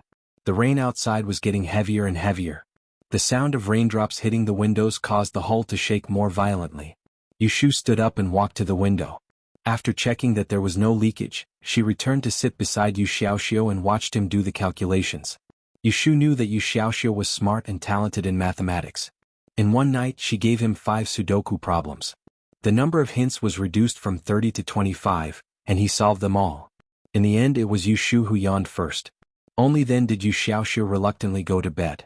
Before he went to sleep, he told Yu Shu that he would give him a few more questions tomorrow. The next morning Yu Shu was woken up by a scream. Except for Xia Mingming, who was next door, no one else could make such a scream. She pinched her nose and sat up from the bed. She enviously looked at Yu Xiaoxiu, who was sleeping soundly without being disturbed. She put on her clothes and got out of bed to pour a cup of tea. She walked to the window, opened it and looked out into the distance. It was still raining outside, but the rain was becoming lighter and the surface of the river was gently rippling. She inadvertently looked down and saw a small boat swaying pitifully next to their big boat. There was a person lying in the boat. His clothes were soaked through by the rain, and the red blood stains stung her eyes. She was stunned for a moment and her heart suddenly jumped. She finally knew where the scream came from. Someone on the deck had already discovered the small boat. A brave sailor grabbed the rope and jumped down to see if the person on the boat was dead or alive. Bai Qing stood on the side of the boat and looked down. Yu Shu saw his head swaying and she could clearly hear their voices. "Boss, the person is still alive. Are there any sharp weapons on the boat?" "No, it looks like he ran into water bandits. Pull him up." Bai Qing gave the order, and the boatman lowered the rope, tied up the bloody person and pulled him up. Yushu could smell the faint smell of blood in the rain. She frowned and closed the window. Her eyelids twitched a few times. She felt around in her sleeve pocket and found some copper coins. She sat by the table and calmed herself. She threw out a hexagram, but it was empty. Usually, when she used the 6 lines to make a hexagram, there were only 2 situations. One was when the thing she asked had nothing to do with her, and the other was when it was related to her but she couldn't figure it out. Usually, when she encountered a hexagram that was empty, she would just ignore it. But today she felt that something was wrong. Worried, Yushu asked another 2 times.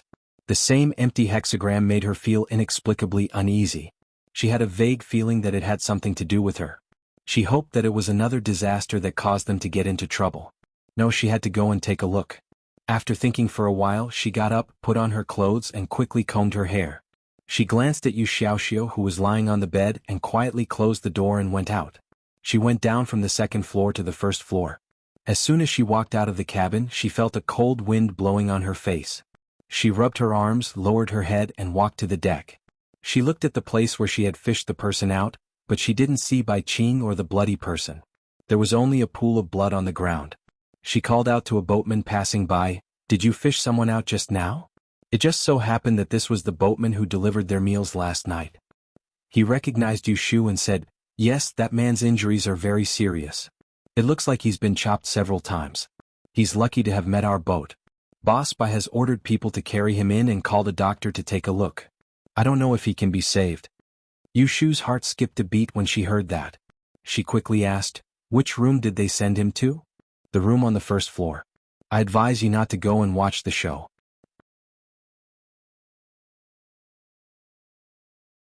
Chapter 123. Yushu walked to the innermost room of the cabin and looked at the closed door in front of her. She could vaguely hear the sounds of people talking. She looked to her left and right to see if there was anyone in the corridor. She moved closer, and just as she was about to press her ears, the door was pulled open, causing her to stumble forward. She hurriedly grabbed the door frame to steady herself. "Ashu." Bai Qing took a step back and looked at Yushu outside the door. He asked curiously, "What are you doing here?" Yushu immediately stood up straight and asked curiously, "I just saw Uncle Bai rescue someone upstairs. What happened to that person?" As she spoke, she peeked inside like a curious child. She wanted to take the opportunity to see what was going on inside. However, half of the door was blocked by Bai Qing's body. She could only smell a faint, sweet smell coming from behind him. It was not very obvious in the humid air. "He's unconscious right now. I don't know what he encountered." Bai Qing peeked inside. He put his hand on Yushu's shoulder and pushed her out. He closed the door behind him and blocked the inside of the cabin. He then pulled Yushu's shoulder and walked out, not wanting her to see the blood inside. Yushu was helplessly pushed by Bai Qing. She turned her head to look at the door that was getting further and further away. She listened to Bai Qing's words, "Sailing on the river and passing through narrow areas, it's very easy to encounter water bandits. But you don't have to be afraid. The guards of our Tai Hing Chamber of Commerce are all first-class experts. They're good at swimming. Even the boatmen have some fighting skills. When they see the flag of our Tai Hing Chamber of Commerce, the water bandits will take a detour. They won't come looking for trouble." "That's amazing." Yushu was in awe. She didn't want to give up and turned her head to take another look. Bai Qing said proudly, "Of course." Bai Qing sent Yushu to the cabin and patted her shoulder. "Go upstairs. I'll get someone to send you breakfast later." "Oh, bye." Yushu stood at the top of the stairs and turned to look at the strong man who was striding towards Bai Qing on the deck. Before he reached him, she questioned loudly, "I heard from my men that you fished up a dead man from the river?" Yushu had met this person on the way here. He was the captain of the caravan's escort team, Qiu Biao. He was in his 30s, about the same age as Xing Qi and 3 or 2 years older than Bai Qing. It was said that he used to be an escort for the largest Tongyuan escort agency in Yiyang City. His shout made a few boatmen who were working in the rain on the deck turn their heads to look over. Yushu stopped where she was and looked at Bai Qing. "What dead person?" "That person is still alive," said Bai Qing unhappily. "He's alive now, but it's hard to guarantee that he'll die later," Qiu Biao said unhappily. "It's raining heavily on the river, and this person's background is unknown. How dare you fish him up? What if he's being chased by his enemies? Isn't that inviting trouble for no reason? Old Bai, you've been doing business for so many years. Don't you know how to seek luck and avoid calamity? It's already bad to see blood. Now that you've brought him up, aren't you afraid of dirtying the goods on this ship? Being criticized by Qiu Biao mercilessly, Bai Qing was also angry. He frowned and said, since we've encountered him, how can we just stand by and do nothing? That's a human life, not a fish or a shrimp. Qiu Biao snorted coldly, we're merchants not doing good deeds. Throw him down at the next ferry. We can't let him stay on the ship. How can we do that? His injuries are extremely serious. Throwing him down in this kind of weather is equivalent to harming his life. As the two of them quarreled, a group of people had already gathered on the deck of the cabin. Qiu Biao insisted on getting the person off the ship, while Bai Qing stubbornly insisted on saving the person first. In the end, Bai Qing threw out a sentence that silenced Qiu Biao. Who's going to listen to you or me on this journey? Qiu Biao's face turned red. He clenched his fist and left angrily. Bai Qing said to the boatmen and guards who were watching from the outside, don't you all have anything to do standing here? The crowd dispersed. Yu Shu watched Bai Qing go down to the bottom of the ship with a sullen face. She stood at the staircase for a while, then turned around and went upstairs. When she reached the corner, she heard the discussion downstairs. She stopped and looked down. There were two guards whispering, everyone says that the boss and Boss Bai have an old grudge. Seems to be true. What do you mean? I also heard that 3 years ago, the boss came to our Tihan from Tongyuan escort agency. The first time he escorted the team was when he followed Boss Bai to the southwest to do business. On the way he met a group of bandits who attacked the caravan at night and robbed most of the goods. Because Bai Qing is the younger brother of our deputy chief, most of the responsibility fell on us. Later the two of them had a falling out. In these 3 years, this is the second time they went on a business trip together. Bai, there's such a thing, there's such a big thing. Yu Shu touched her chin and went upstairs with the help of the staircase. The quarrel between Bai Qing and Qiu Biao quickly spread on the ship. Only Yu Xiaoxiu didn't know about it. After he woke up in the morning he started to get seasick again. His reaction was even worse than yesterday. He vomited twice and groaned. Even Kim Bao was a little listless. Yu Xiaoxiu couldn't leave his side. Yu Shu was busy taking care of him, so she didn't have the time to think about the person who was fished out of the river in the morning. Xia Mingming, who lived next door, didn't move all day. Yu Shu thought she was scared by the scene in the morning. She knocked on the door to greet her, but Lu Mingming didn't even open the door for her. Yu Shu said a few words to her through the door and then went back to the room. It was strange that Yu Xiaoxiu got seasick during the day, but he recovered at night. When he couldn't sleep, Yu Shu would draw Sudoku for him. When he was sleepy, she would urge him to go to bed, and she would take out a book to calculate tomorrow's weather. There was a knock on the door and Bai Qing's voice came from outside. Ashu, are you asleep? Not yet. Yu Shu put the 8 gates life and death diagram and the barometer on the bed. She saw that there was nothing on the table that shouldn't be there, then went to open the door. Uncle Bai, it's so late. What's the matter? Bai Qing stood at the door and didn't want to come in. Oh, it's like this. Tomorrow morning the ship will dock to clear the water in the bilge. I will go ashore to buy some things. At that time we will stop by the shore for an hour. There is a small town on the shore. If you want to get off the ship and buy some small things as souvenirs, you should get up early to prepare.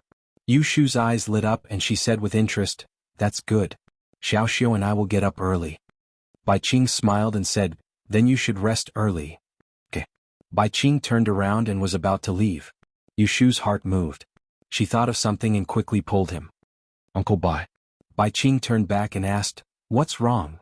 The person who was rescued this morning, how is he now? Bai Qing thought she was worried about the injured, so he told her, he hasn't woken up yet, but his life is saved. Yu Shu carefully asked, will you let him get off the ship when we dock tomorrow? Bai Qing was stunned.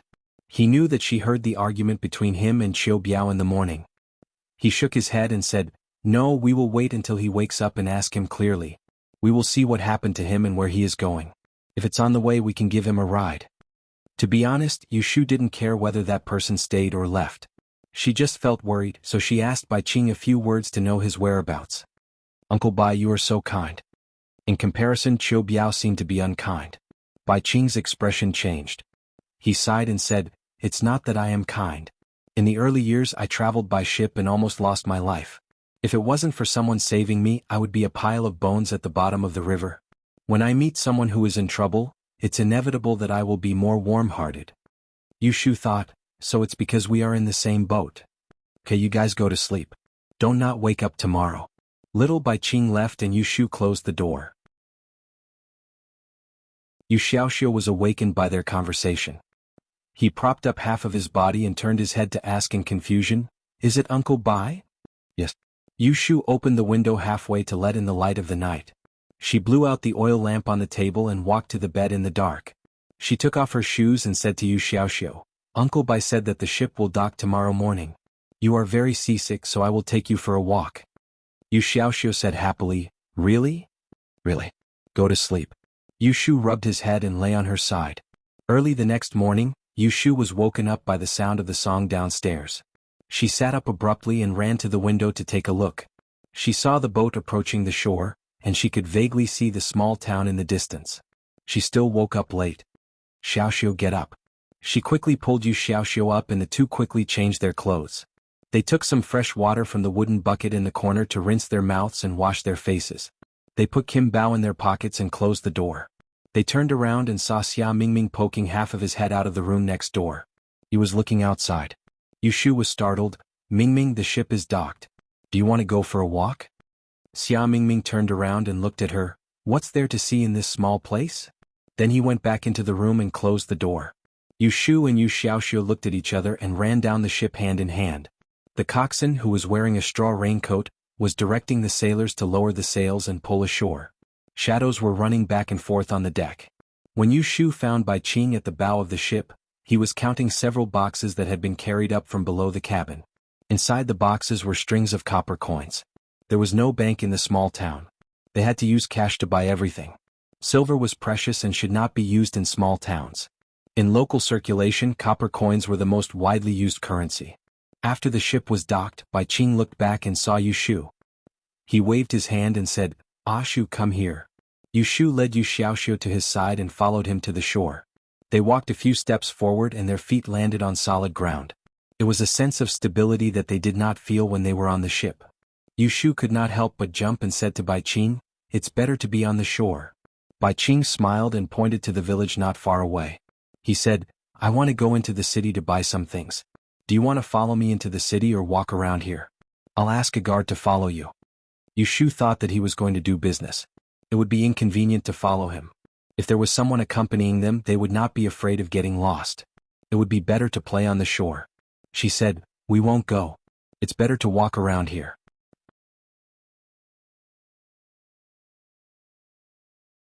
Chapter 124.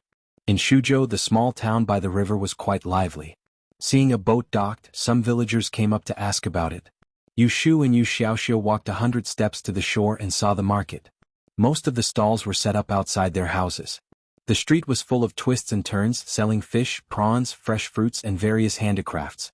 The workmanship was different, but the prices were so cheap that it made one speechless. After walking around, Yu Shu really found something good. In front of her was a wooden basin of rainflower stones, blue and pink in a riot of colors.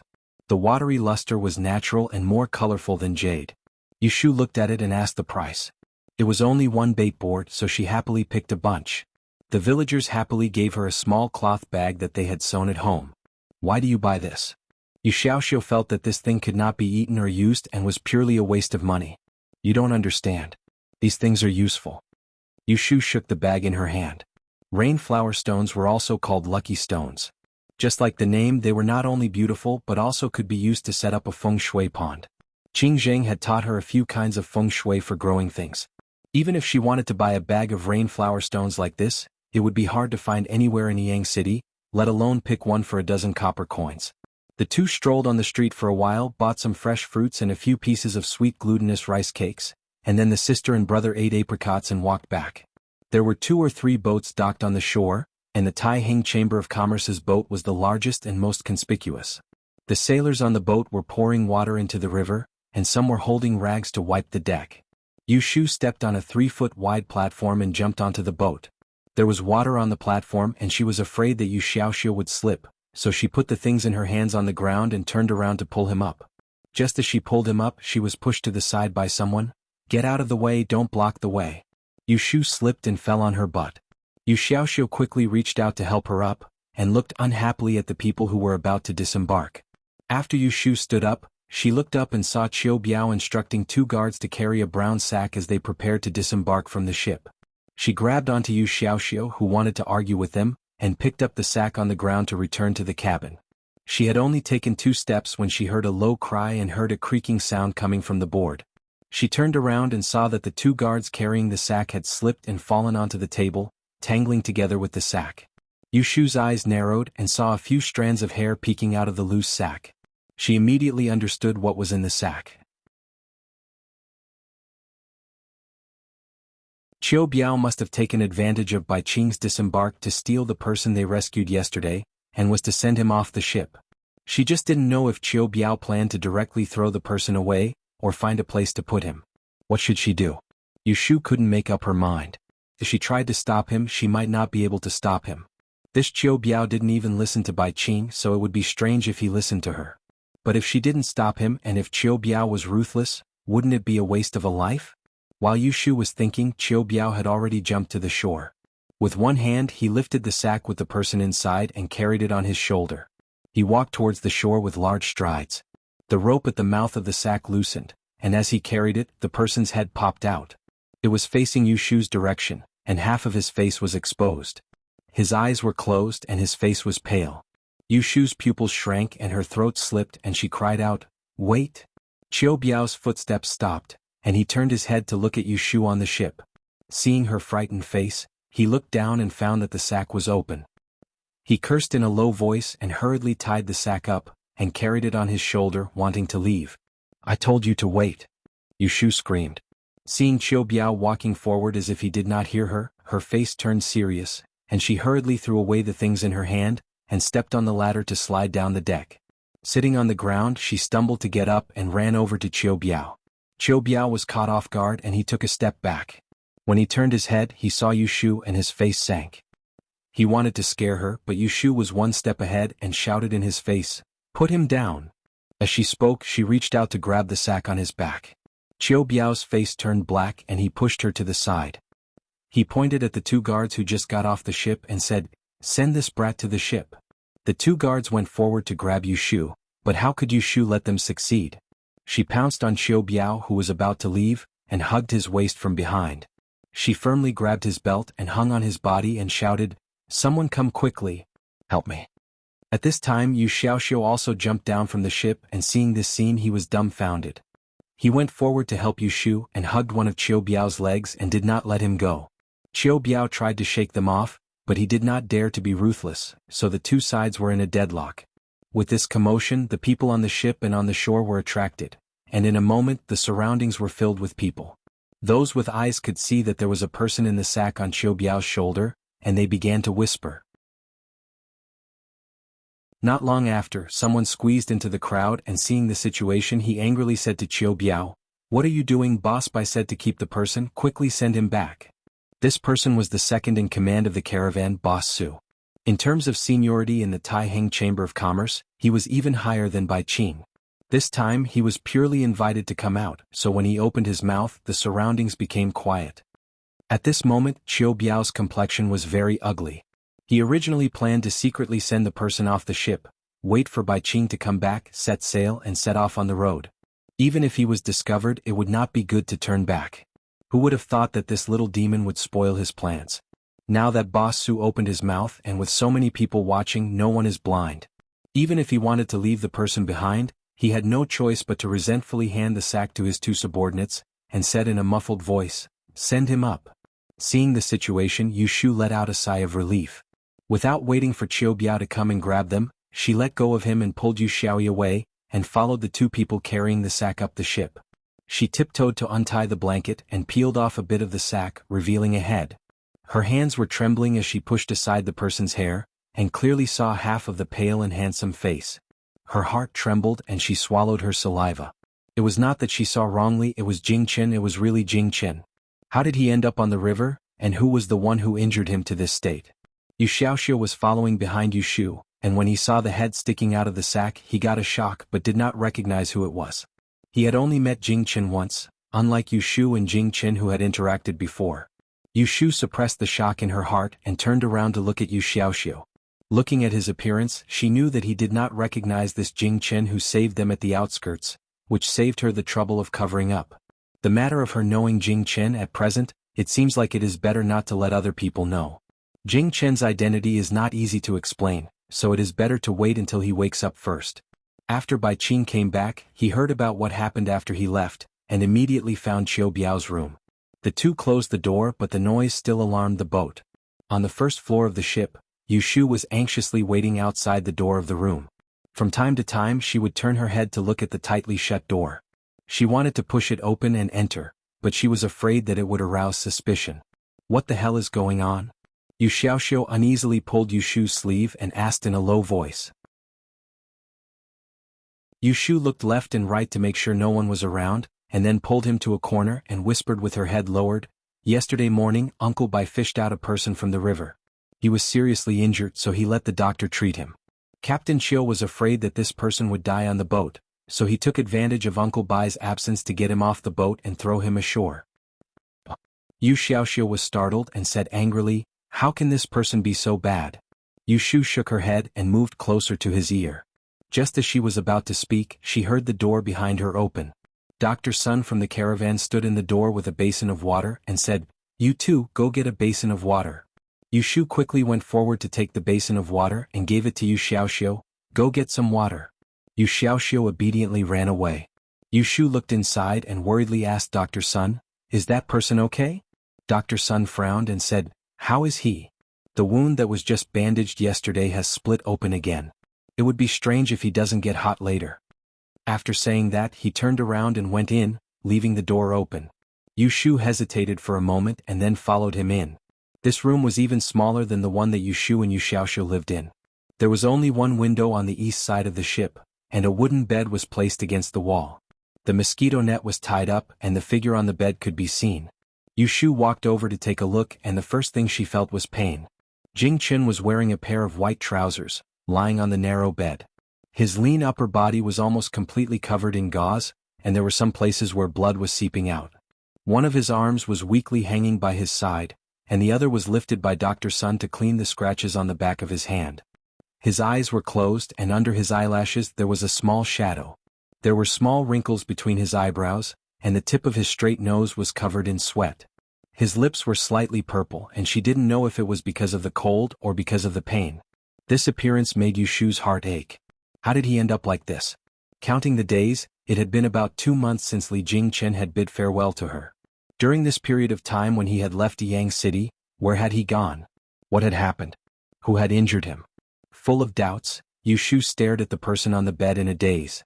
Yu Xiaoxiu came back with water, and Bai Qing followed him into the room. She asked Dr. Sun about the situation, and seeing that Yu Shu was present, she called her out to talk.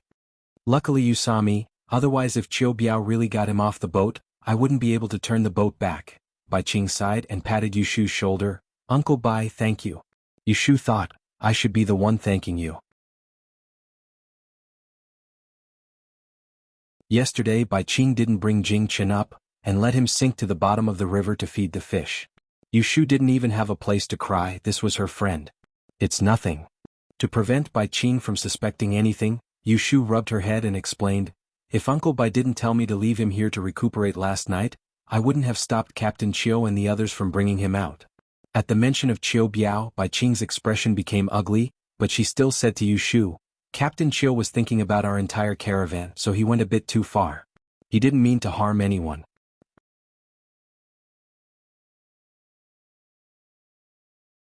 Chapter 125. Under Yu Shu's initiative, Bai Qing agreed to let her help Dr. Sun look after the shadow. Dr. Sun was happy to have someone to order him around. After changing Jing Chen's dressing, he told Yu Shu a few things and then went back to his room to rest. The river was damp and the heavy rain had just stopped. The cabin was still cool, but Jing Chen was sweating. Yu Shu touched his forehead and felt that it was a bit hot. She fetched half a basin of water and wet a towel to wipe his body. As the cool towel gently wiped his face, Jing Chen's eyebrows relaxed a bit.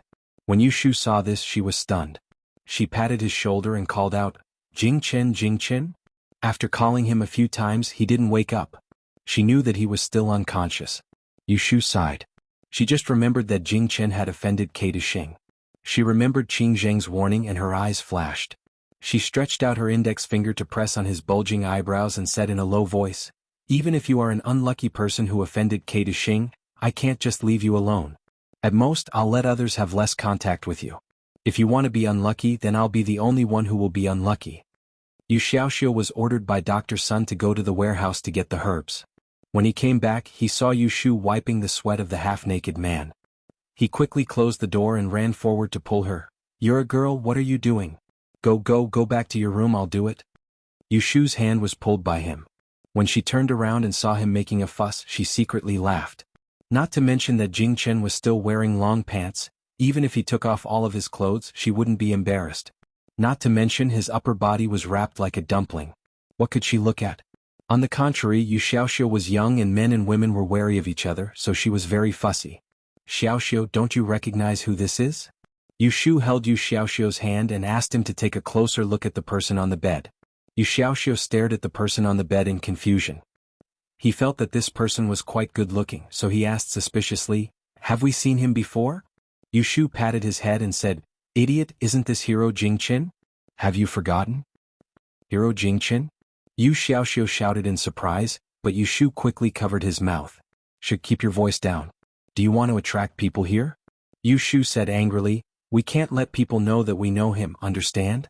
Yu Xiaoxiu shook his head. His eyes were full of question marks. He didn't know why they couldn't let people know that they knew him. Hero Jing Chen was not a bad person and he had saved them. "Are you stupid?" Yu Shu said earnestly, "If they know that we know each other, they will definitely ask about his background. At that time, how will we answer? We are now the nephews of 7th uncle, and we can't tell them that Jing Chen saved us. We still have to lie. If Jing Chen wakes up and they ask, we will be exposed and they will suspect us for no reason. You saw that Qiu Biao how fierce he is. He might throw us and Jing Chen off the boat together, so you have to keep your mouth shut, understand?" This was what Yu Shu used to scare Yu Xiaoxiu. The real reason was that she didn't know how Jing Chen got into this state. If she blindly revealed his identity, it would not be safe for Jing Chen, who was seriously injured. Everything had to wait for him to wake up first and ask him clearly. "Oh." Yu Xiaoxiu nodded, indicating that he understood. Only then did Yu Shu let go of him and gave him a towel. "Okay, you come and wipe his sweat. I'm going to boil the medicine. After a while, I will use Xiaoxiu's horoscope to calculate the 8 characters of his birth. If something bad is going to happen, it will be easier to avoid it." Jing Chen had a fever the whole day. Yu Shu and Yu Xiaoxiu worked together to force the medicine down his throat.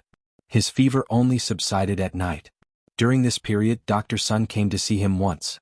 Seeing that Yu Shu had taken good care of him, he praised her a few words and left after checking Jing Chen's pulse. The siblings had lunch in Jing Chen's room. Yu Shu and Yu Xiaoxiu discussed it for a while. They were afraid that Qiu Biao would cause trouble again at night and harm Jing Chen. Originally, they wanted to stay and guard him, but they were afraid that it would arouse suspicion. So, they went to find Bai Qing and asked him to send someone to sleep in Jing Chen's room.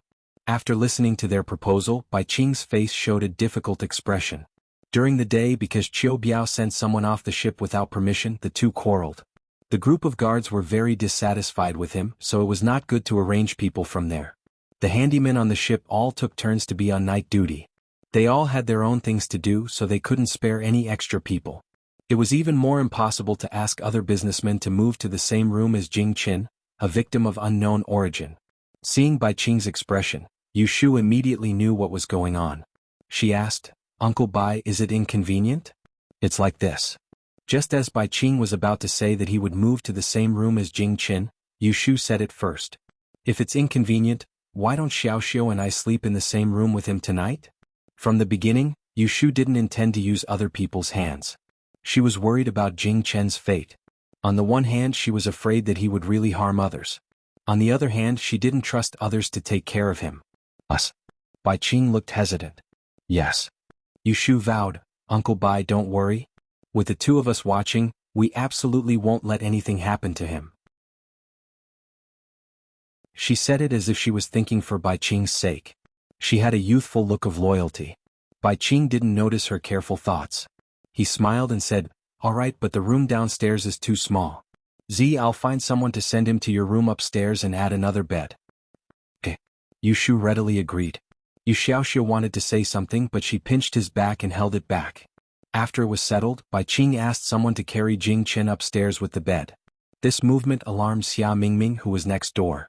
She ran to Yushu's room and saw Yushu instructing two boatmen to carefully put Jing Qin down on the bed.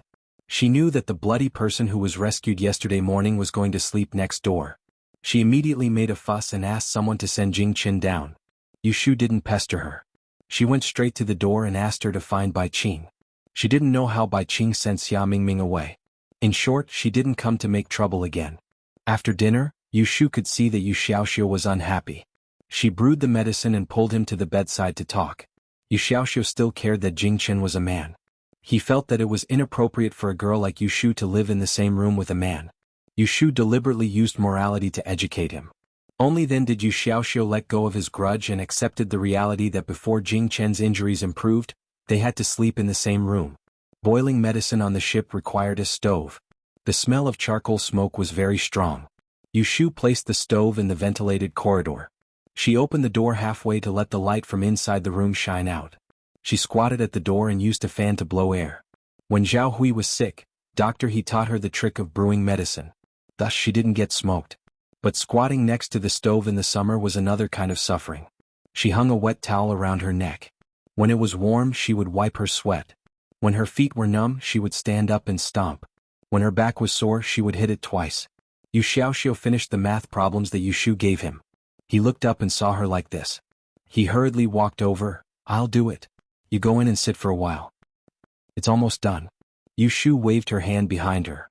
She lifted the lid with a cloth and poked it with her chopsticks. When she felt that it was almost done, she asked Yu Xiaoxiu to go in and get a bowl. She slowly poured the medicinal soup out of the small pot. She skimmed off the medicinal dregs and brought it in to feed Jing Qin. It was quite difficult to feed medicine to an unconscious person. Fortunately, they had experience from taking care of Zhao Hui. The siblings helped Jing Qin up from the bed. One opened his mouth and the other filled the bowl. Not a single drop spilled out of the bowl. Jing Qin was fished out of the river yesterday. His bloody clothes had been thrown somewhere. She scratched her face, but she didn't expect to touch a hand. She was startled and immediately woke up.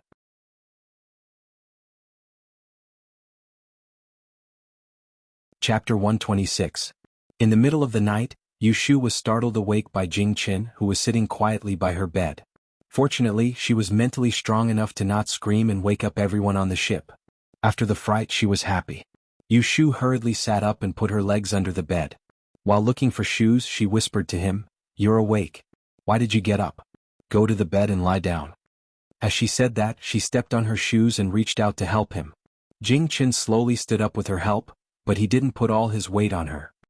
He swayed a little to steady himself and followed her steps to sit on the opposite bed. Then he was pressed down by her to lie down.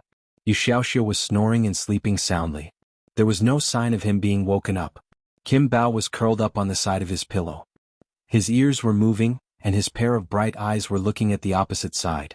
He was gently wagging his tail. Yushu went over to rub the oil lamp and lit it. She brought it back to the bedside and covered Jing Qin with a thin quilt. As soon as she lowered her head, she met his eyes. She had a stomach full of questions waiting for him to answer. When the questions came to her mouth, she asked, "How did you get like this?" Jing Qin's lips slightly opened and moved, but no sound came out. He raised his hand in confusion and touched his neck. He shook his head at Yushu. Looking at his movements, Yushu had a bad premonition. She asked nervously, "Is your throat not feeling well? Can I get you a glass of water?" Jing Qin opened his mouth again, but still no sound came out. Yushu panicked a little. She got up and brought the teapot over. She poured some water for him and helped him up. She fed him the tea and put the cup aside. She stared at him and asked, "How is it? Do you feel better?" Jing Qin's mouth moved, but no sound came out. He shook his head at Yushu, touched his throat and shook his head again. Yushu would be a fool if she still couldn't understand. Jing Qin didn't have a sore throat, but a mute. She pursed her lips tightly and forced a smile to comfort him. "It's okay. Just probably hurt your throat. I'll ask the doctor to take a look at you at dawn." Jing Qin didn't panic. He just frowned slightly, rubbed his neck and looked up at Yushu. He reached out and pointed at her and then at himself as if he wanted to express something, and he had a questioning look on his face. Yushu thought he was asking why she was here, so she explained softly, "I want to go to the capital, so I found someone I know to go with the caravan. You are now on a cargo ship." Yesterday morning they fished you out of a small boat in the river. Jingchen, who hurt you like this? Were they pirates? Enemy? Or did you offend someone on the way? Yushu felt that the possibility of the first two was very small. First, Jing Chen's martial arts weren't bad, so normal pirates couldn't do anything to him. Second, he just left the sect, so what kind of enemy would want his life? When Jing Chen heard her words, he lowered his head and looked at the layers of gauze on his body. He raised his hand to touch the wound on his abdomen, took a light breath, shook his head and closed his eyes in pain. None of them? Yushu couldn't think of any other possibilities. She turned her head and saw a pen and paper on the table. Her mind moved and she took it and handed it to Jing Chen. However, she found that his hands were wrapped in gauze, so he couldn't hold the pen. She couldn't help but feel depressed. Seeing him in pain, she could only temporarily suppress her doubts and warmly said, "It's too late, you should sleep first. We'll talk tomorrow."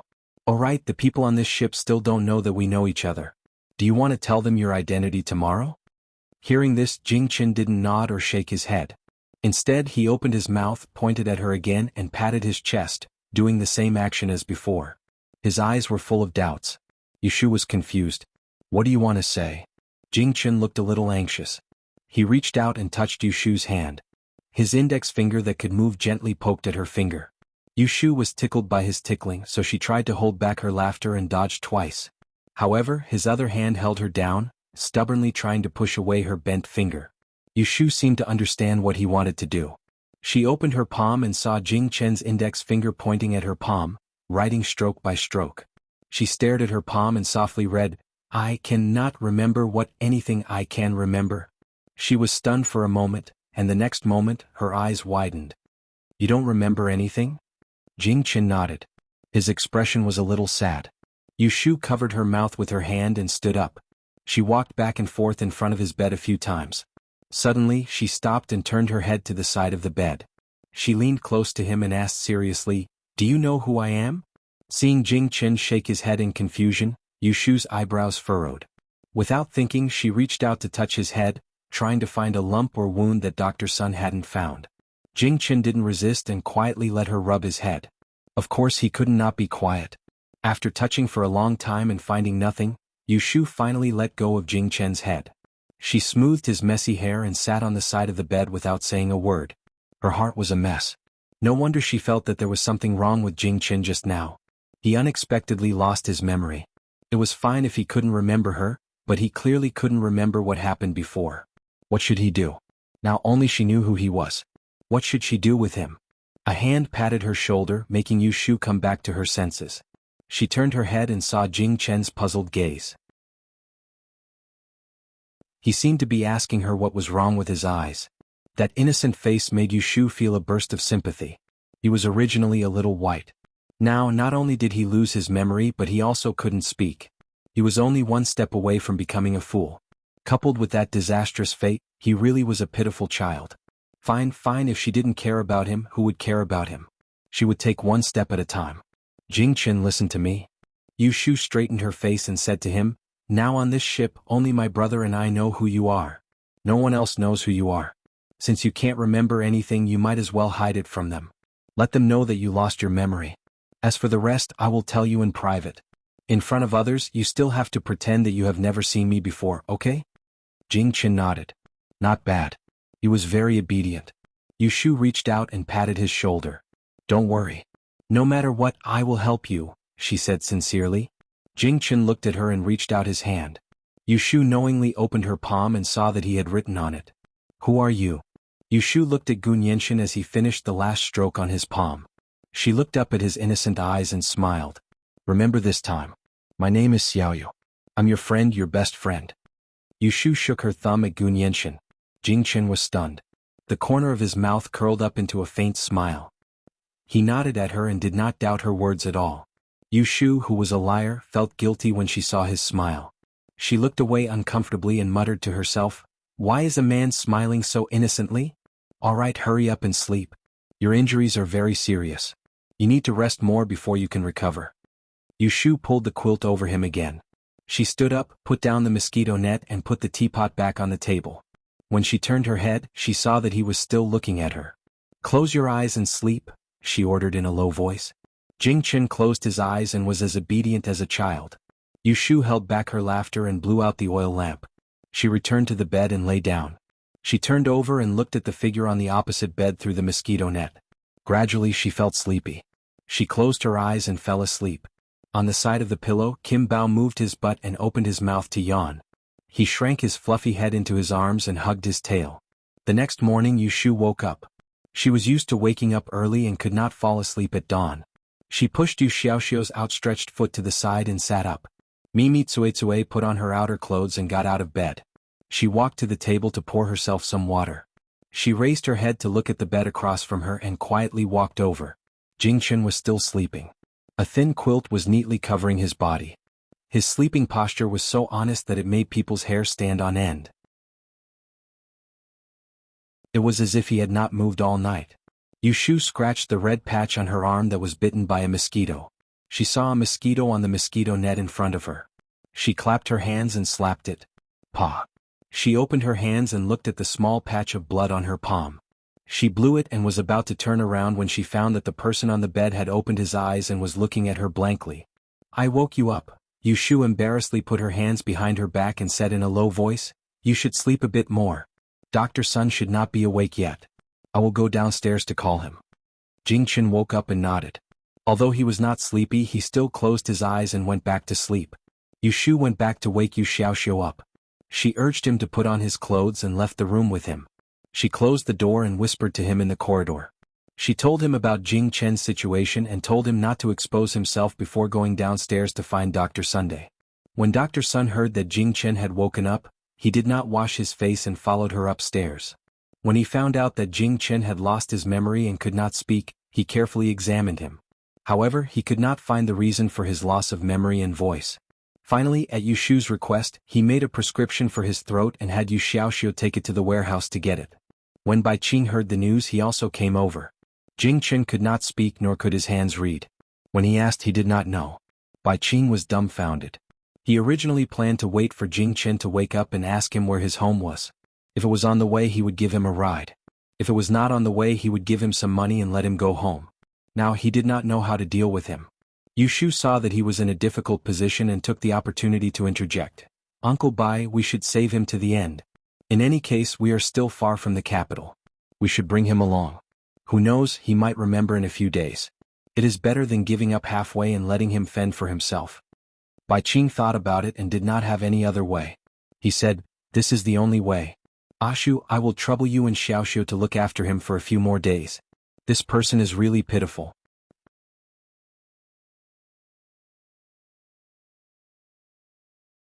Chapter 127. In the end, Jing Chen still stayed on the ship. Yu Shu was afraid that he would bring trouble to the caravan, so she wanted to obtain the birth dates of Bai Qing and Dr. Sun, who had been in contact with Jing Chen. Unfortunately, the birth date was a rather private matter for people. It was fine to tell outsiders the year, month, and birthday, but the birth date was not something that could be easily revealed to outsiders. Unless it was a marriage or if it was to go to the E-Hall to ask for a divination. It was rude to rashly ask for the other person's birth time. Considering the friendship between Yu Shu and Bai Qing, it was not to the extent that she could pry. She asked in a roundabout way, but she only knew that Bai Qing was 31 years old this year and was born in September. To avoid suspicion, Yu Shu had to give up the idea of judging the disaster for the two of them.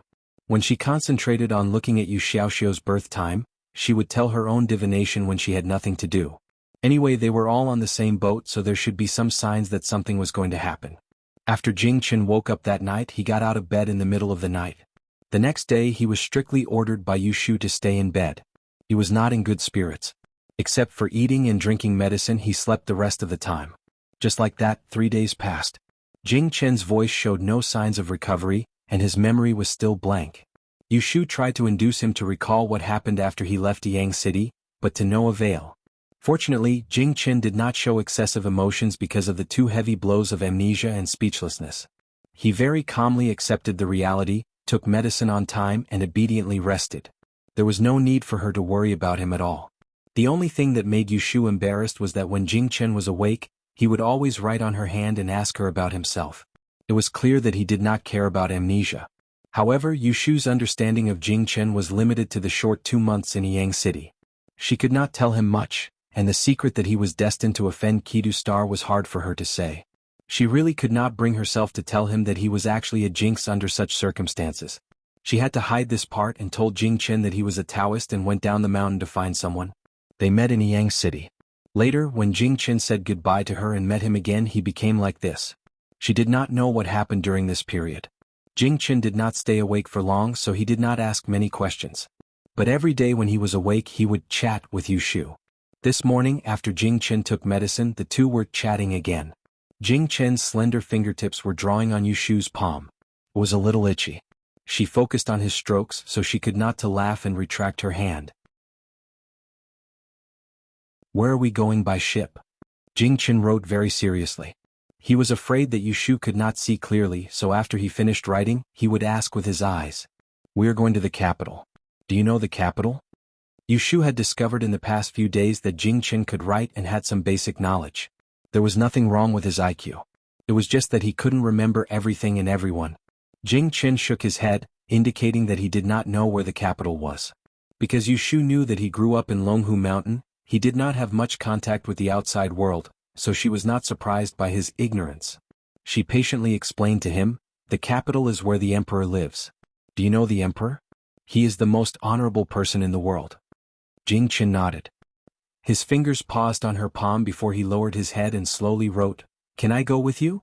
After reading this sentence, Yu Shu raised her head and saw Jing Chen looking at her with a slightly nervous gaze. It was as if he was worried that she would leave him behind. Yu Shu could not help but feel a little sour in her heart.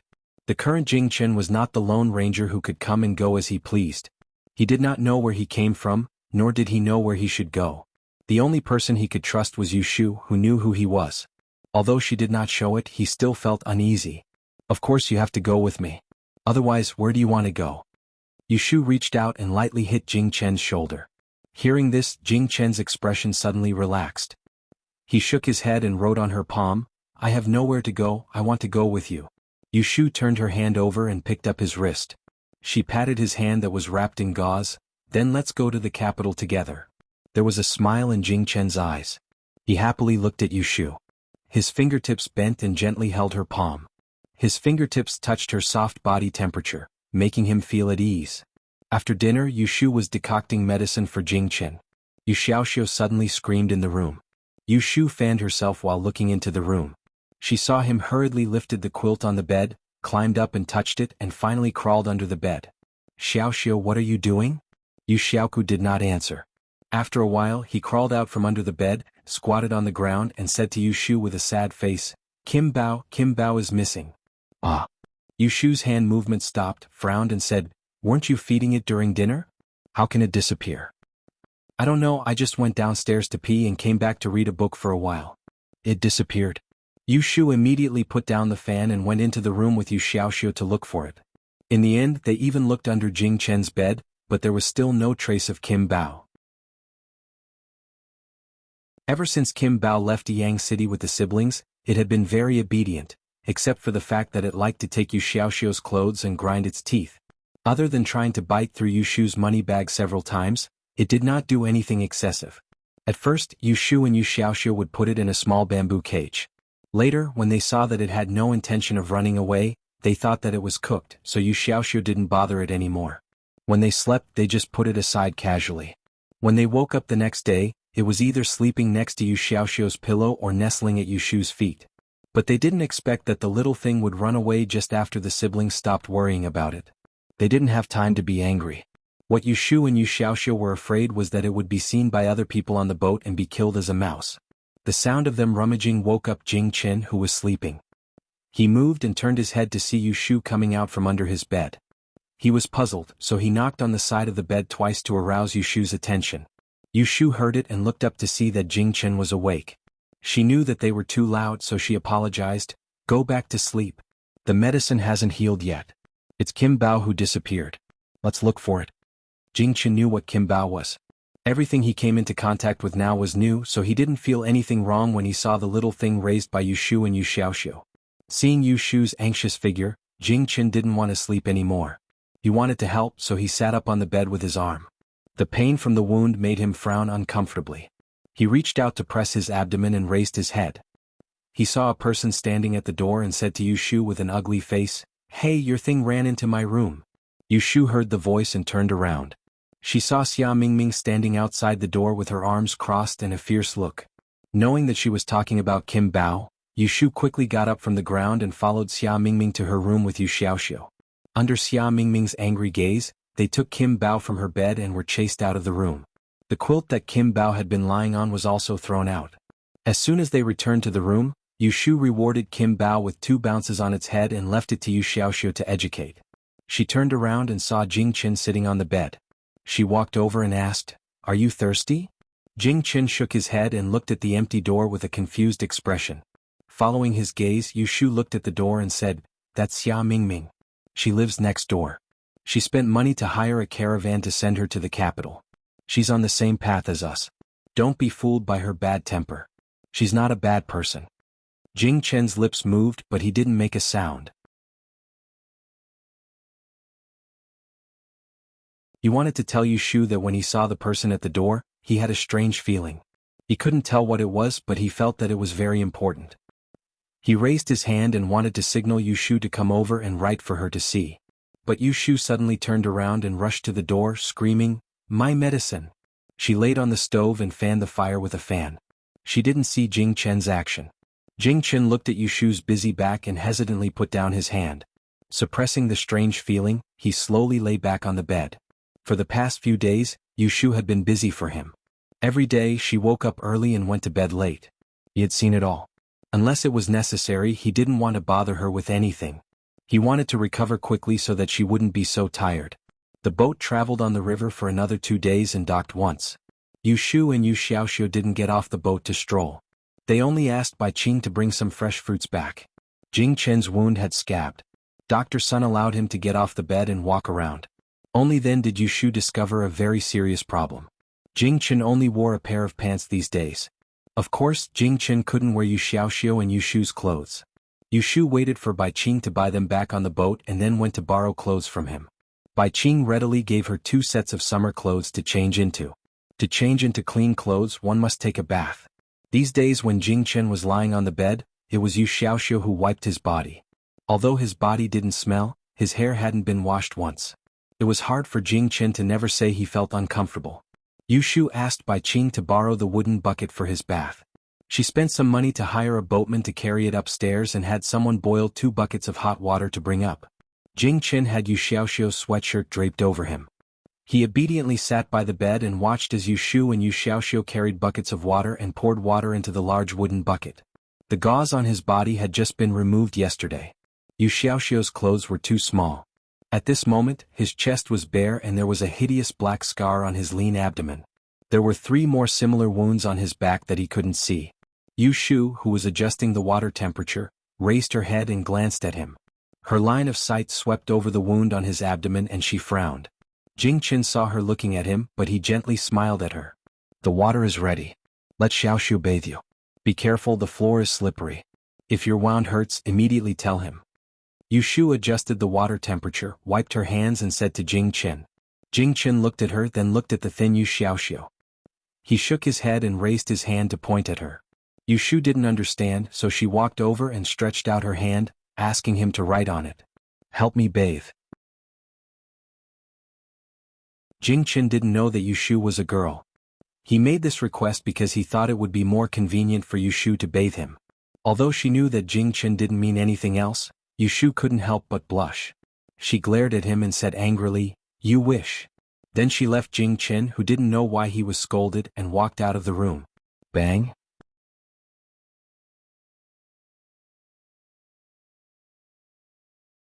Chapter 128. After Jing Shan took a bath and changed into clean clothes, Yushu returned to the house. She called the boatman to carry the wooden bucket away and asked Yu Xiaoku to find Dr. Sun to get the medicine. She found a rag and squatted on the ground to wipe the water, while looking at Jing Chen openly. Jing Chen was sitting on the edge of the bed drinking water. His black hair was tied behind his neck, revealing his fair neck. He lowered his eyes, and the curvature of his eyelashes softened his overly straight facial features. Bai Qing's clothes were a little old-fashioned in both color and style. However, the round collar and wide sleeves of the lotus leaf collared shirt did not look baggy on Jing Chen. Even the tacky embroidery at the collar could not discount his handsome temperament. However, Yushu still felt that he was more suitable to wear the white Taoist robe. That kind of spotless appearance was more like Jing Qin. Looking down, Yushu's expression became strange. Bai Qing was about the same size as Jing Qin, but his pants were short on Jing Qin's body, revealing a part of his calf. This made Yushu wonder how long this person's legs were. After drinking the water, Jing Qin let out a sigh of relief. Seeing Yushu staring at him, he looked down to see if there was anything wrong with his body. Finally, his gaze fell on his pants that were half short. He knew that the problem was there, so he pulled his pants, but he could not cover it. He had no choice but to look at Yushu helplessly. His eyes seemed to be saying, "There's nothing I can do." Yushu was amused by his expression and couldn't help laughing. She said, "Make do with it first. When we get off the boat, I'll buy you a new one. You used to only wear Taoist robes. There are 3 identical ones, white with black Taoist patterns embroidered on them. I even washed your clothes." Jing Qin couldn't speak, so he quietly listened to Yushu talk about the past. Occasionally, he nodded in response to her to show that he was listening carefully. Because there was no one to interrupt them, Yushu unknowingly became a chatterbox. She rambled on and complained a lot. When the floor was cleaned, she sat at the table and continued to talk to him. When Yu Xiaoxiu knocked on the door and came back, she realized that she had been talking nonsense for almost an hour, and Jing Qin just sat there and listened to her. Yushu awkwardly said to Jing Qin, "Look at me, I was too engrossed in talking and forgot that you're still injured. You shouldn't sit for too long. Lie down quickly." Jing Qin waved his hand, indicating that it was fine. He was indeed a little tired from sitting, but compared to lying on the bed, he preferred to listen to people talking to him. The merchant ship would stop at the shore every 2 or 3 days to buy goods along the way. It rained last night, so the ship just stopped today. Early in the morning, Yushu frowned and read Yu Xiaoxiu's horoscope again on a piece of paper. The results showed that Yu Xiaoxiu would be in a flood tomorrow. Her law of the time of disaster could be calculated as far as half a year. When she read it a few days ago, there was no sign of this, but today it suddenly changed. She thought that she had read it wrong, so she used the copper coin to read her own fortune. From the results of the divination, she and Yu Xiaoxiu were both likely to be in trouble in the next 2 days. Flood disaster? Yushu touched her chin and thought about the various causes of the flood. She looked up and asked Yu Xiaoxiu, who was sitting opposite her, "Xiaoxiu, can you swim?" Yu Xiaoxiu didn't raise his head and said, "Yes." "If you fall into the river, can you swim to the shore?" Yu Xiaoxiu said, "Why would I fall into the river? Let me make an analogy. I've never fallen before, so I don't know. Then don't go to the side of the ship in the next 2 days. Just stay in the cabin, do you hear me?" Yushu said. "Oh." Yu Xiaoxiu was not a child who liked to ask why. Unless he couldn't do what Yushu told him, he would usually listen. Yushu turned her head and looked at Jing Qin, who was lying quietly on the bed. She really wanted to read his fortune and see the power of K to star. Unfortunately, Jing Qin lost his memory, so there was no way to know his horoscope. Ding Ning told Yu Xiaoxiu that there was a flood disaster, but Yushu was still worried, so she went downstairs to find Bai Qing. She asked him how many days it would take for them to arrive at the destination and changed carriages. When she came out of the cabin, she saw the sailors adjusting the sails in preparation for docking. She found Bai Qing in the lower cabin. Bai Qing told her that according to the direction of the wind these 2 days, they would be able to disembark in another 3 days. Yushu was afraid that the flood was caused by the ship accident, so she deliberately followed him around the bottom cabin. She pretended to be interested and asked questions. After confirming that there would be no safety risks, she left with relief. On the second floor, when she passed by Xia Mingming's door, the door suddenly opened. Xia Mingming came out with a heavy heart and almost bumped into Yushu. Yushu dodged and called her, "Mingming, where are you going?" "To find Bai Qing." Xia Mingming replied absent-mindedly and hurried downstairs. She didn't know what was so important that she didn't even get angry when Yushu called her Mingming. When Yushu returned to her room, she forgot about this matter. It wasn't until dinner time when a boatman knocked on the door that she knew that Xia Mingming hadn't returned to her room for a whole day. It turned out that when the boatman delivered lunch to Xia Mingming's room at noon, he didn't see her there. He thought that she had gone out, so he put the food on her table. However, at night, the boatman went to deliver lunch again and found that no one had touched the lunch on the table. Xia Mingming still wasn't in the room, so he went next door and asked Yushu if she would be with Yushu. "She didn't come to find me?" Yushu thought of seeing Xia Mingming in the morning and felt that something was wrong. She said to the boatman, You go downstairs and find her. I'll ask upstairs. The boatman hurried downstairs. There were 9 rooms on the second floor. Other than her and Xia Mingming's room, there were 6 other rooms. Yushu went to ask one by one, but no one had seen Xia Mingming. The boatman also looked downstairs but he didn't see her. Yushu made a prompt decision and went to find Bai Qing with him. When Bai Qing heard that Xia Mingming was missing, she immediately found Qiu Biao and asked him to send someone to look for her on the boat. However, after an hour no one found Xia Mingming. Bai Qing realized the seriousness of the matter. In the middle of the night she asked everyone on the deck of the boat. At this time, a boatman stood up and said that when the boat docked at Qingshui in the morning, he saw Xia Mingming holding a bag and quietly getting off the boat. After listening to this, Qiu Biao said suspiciously, "Could she have left?" Bai Qing said, "Why did she leave without saying goodbye to me?" Qiu Biao said, "How could she have fallen into the river? There are people on the entire side of the boat. She is such a big person. If she really fell into the river, even listening to the sound of the water, it would be impossible for no one to find her. It would be hard for her to drown." When Bai Qing heard this, her face fell. "What are you talking about? If something really happened to her on our boat, are you going to take the responsibility?" Qiu Biao's face also fell. "If something happened, you want to push it to me?" Qiu Biao and Bai Qing quarreled last time, and after a few days their relationship became better recently. However, their temperaments were not compatible. When the two of them talked, it was inevitable that there would be a smell of gunpowder. Seeing that they were about to quarrel again, Boss Su quickly came out to be the peacemaker.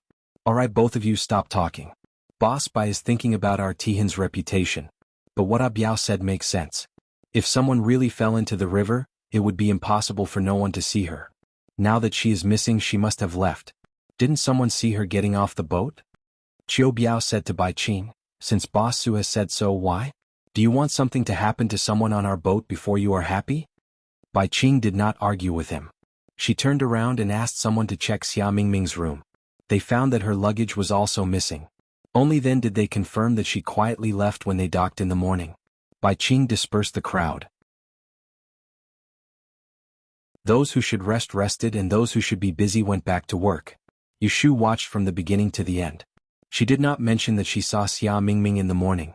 She stood alone on the deck for a while. When she saw that the crowd had dispersed, she went to the helm and found the boatman who saw Xia Mingming in the morning. "When did young Master Xia leave the boat?" The boatman thought for a while and said, "After the boat docked for a while." "Did she leave before or behind Boss Bai?" Yushu knew that every time they arrived at a place, Bai Qing would bring people to disembark and buy some things. Later, the boat didn't stop for long before Boss Bai left early. The boatman looked at Yushu in confusion. "Why does young master ask this?" Yushu smiled bitterly. "I borrowed a tael of silver from young Master Xia. I haven't returned it to him yet." The boatman laughed. Then someone called him to go back to work and he left. Yushu looked at the moonlight that was sinking into the blue waves of the river. She expressionlessly turned around and entered the cabin. As soon as she returned to the room, Yu Xiaoxiu came to welcome her. Jing Chen was also sitting on the bed. "You still haven't found her?" After being reminded by Yushu several times, Yu Xiaoxiu would only call Yushu's sister when they were alone. She left the boat in the morning. "You two should quickly go to sleep." Yushu urged the two to sleep. She sat at the table and poured a cup of water. She held it in her hand and sipped it. Xia Mingming suddenly disappeared. This matter seemed very strange to her. The boatman said that he saw Xia Mingming leave the boat after Bai Qing left. It sounded like Xia Mingming deliberately avoided Bai Qing and left quietly. However, when she saw Xia Mingming in the morning, she clearly said that she was going to find Bai Qing. But looking at Bai Qing, he did not see Xia Mingming in the morning. Looking at the time when Xia Mingming went to find Bai Qing, she had just seen Bai Qing. The boat had not yet docked. At that time, Bai Qing was still on the boat. Xia Mingming had time to find him. Then why didn't Bai Qing see her? Did Xia Mingming leave without saying goodbye, or was the boatman lying? Yushu analyzed and felt that the latter was more likely than the former. If the boatman was lying, then his purpose was intriguing. Why would a small boatman lie like this? It did not seem to be beneficial to him, unless someone was instructing him behind the scenes. Thinking of this, Yushu picked up a copper coin from the table with a serious expression. She stared at it as if she wanted to see something from it. You're tuning in to the Han Li's Wuxia Chronicles YouTube channel. We're so grateful for your support and don't forget to subscribe to join us on this incredible journey through captivating stories. Your generosity through donations truly makes a world of difference, as it's the primary source of revenue that allows me to expand and enhance this channel for you. Thank you from the bottom of my heart for being a part of this adventure.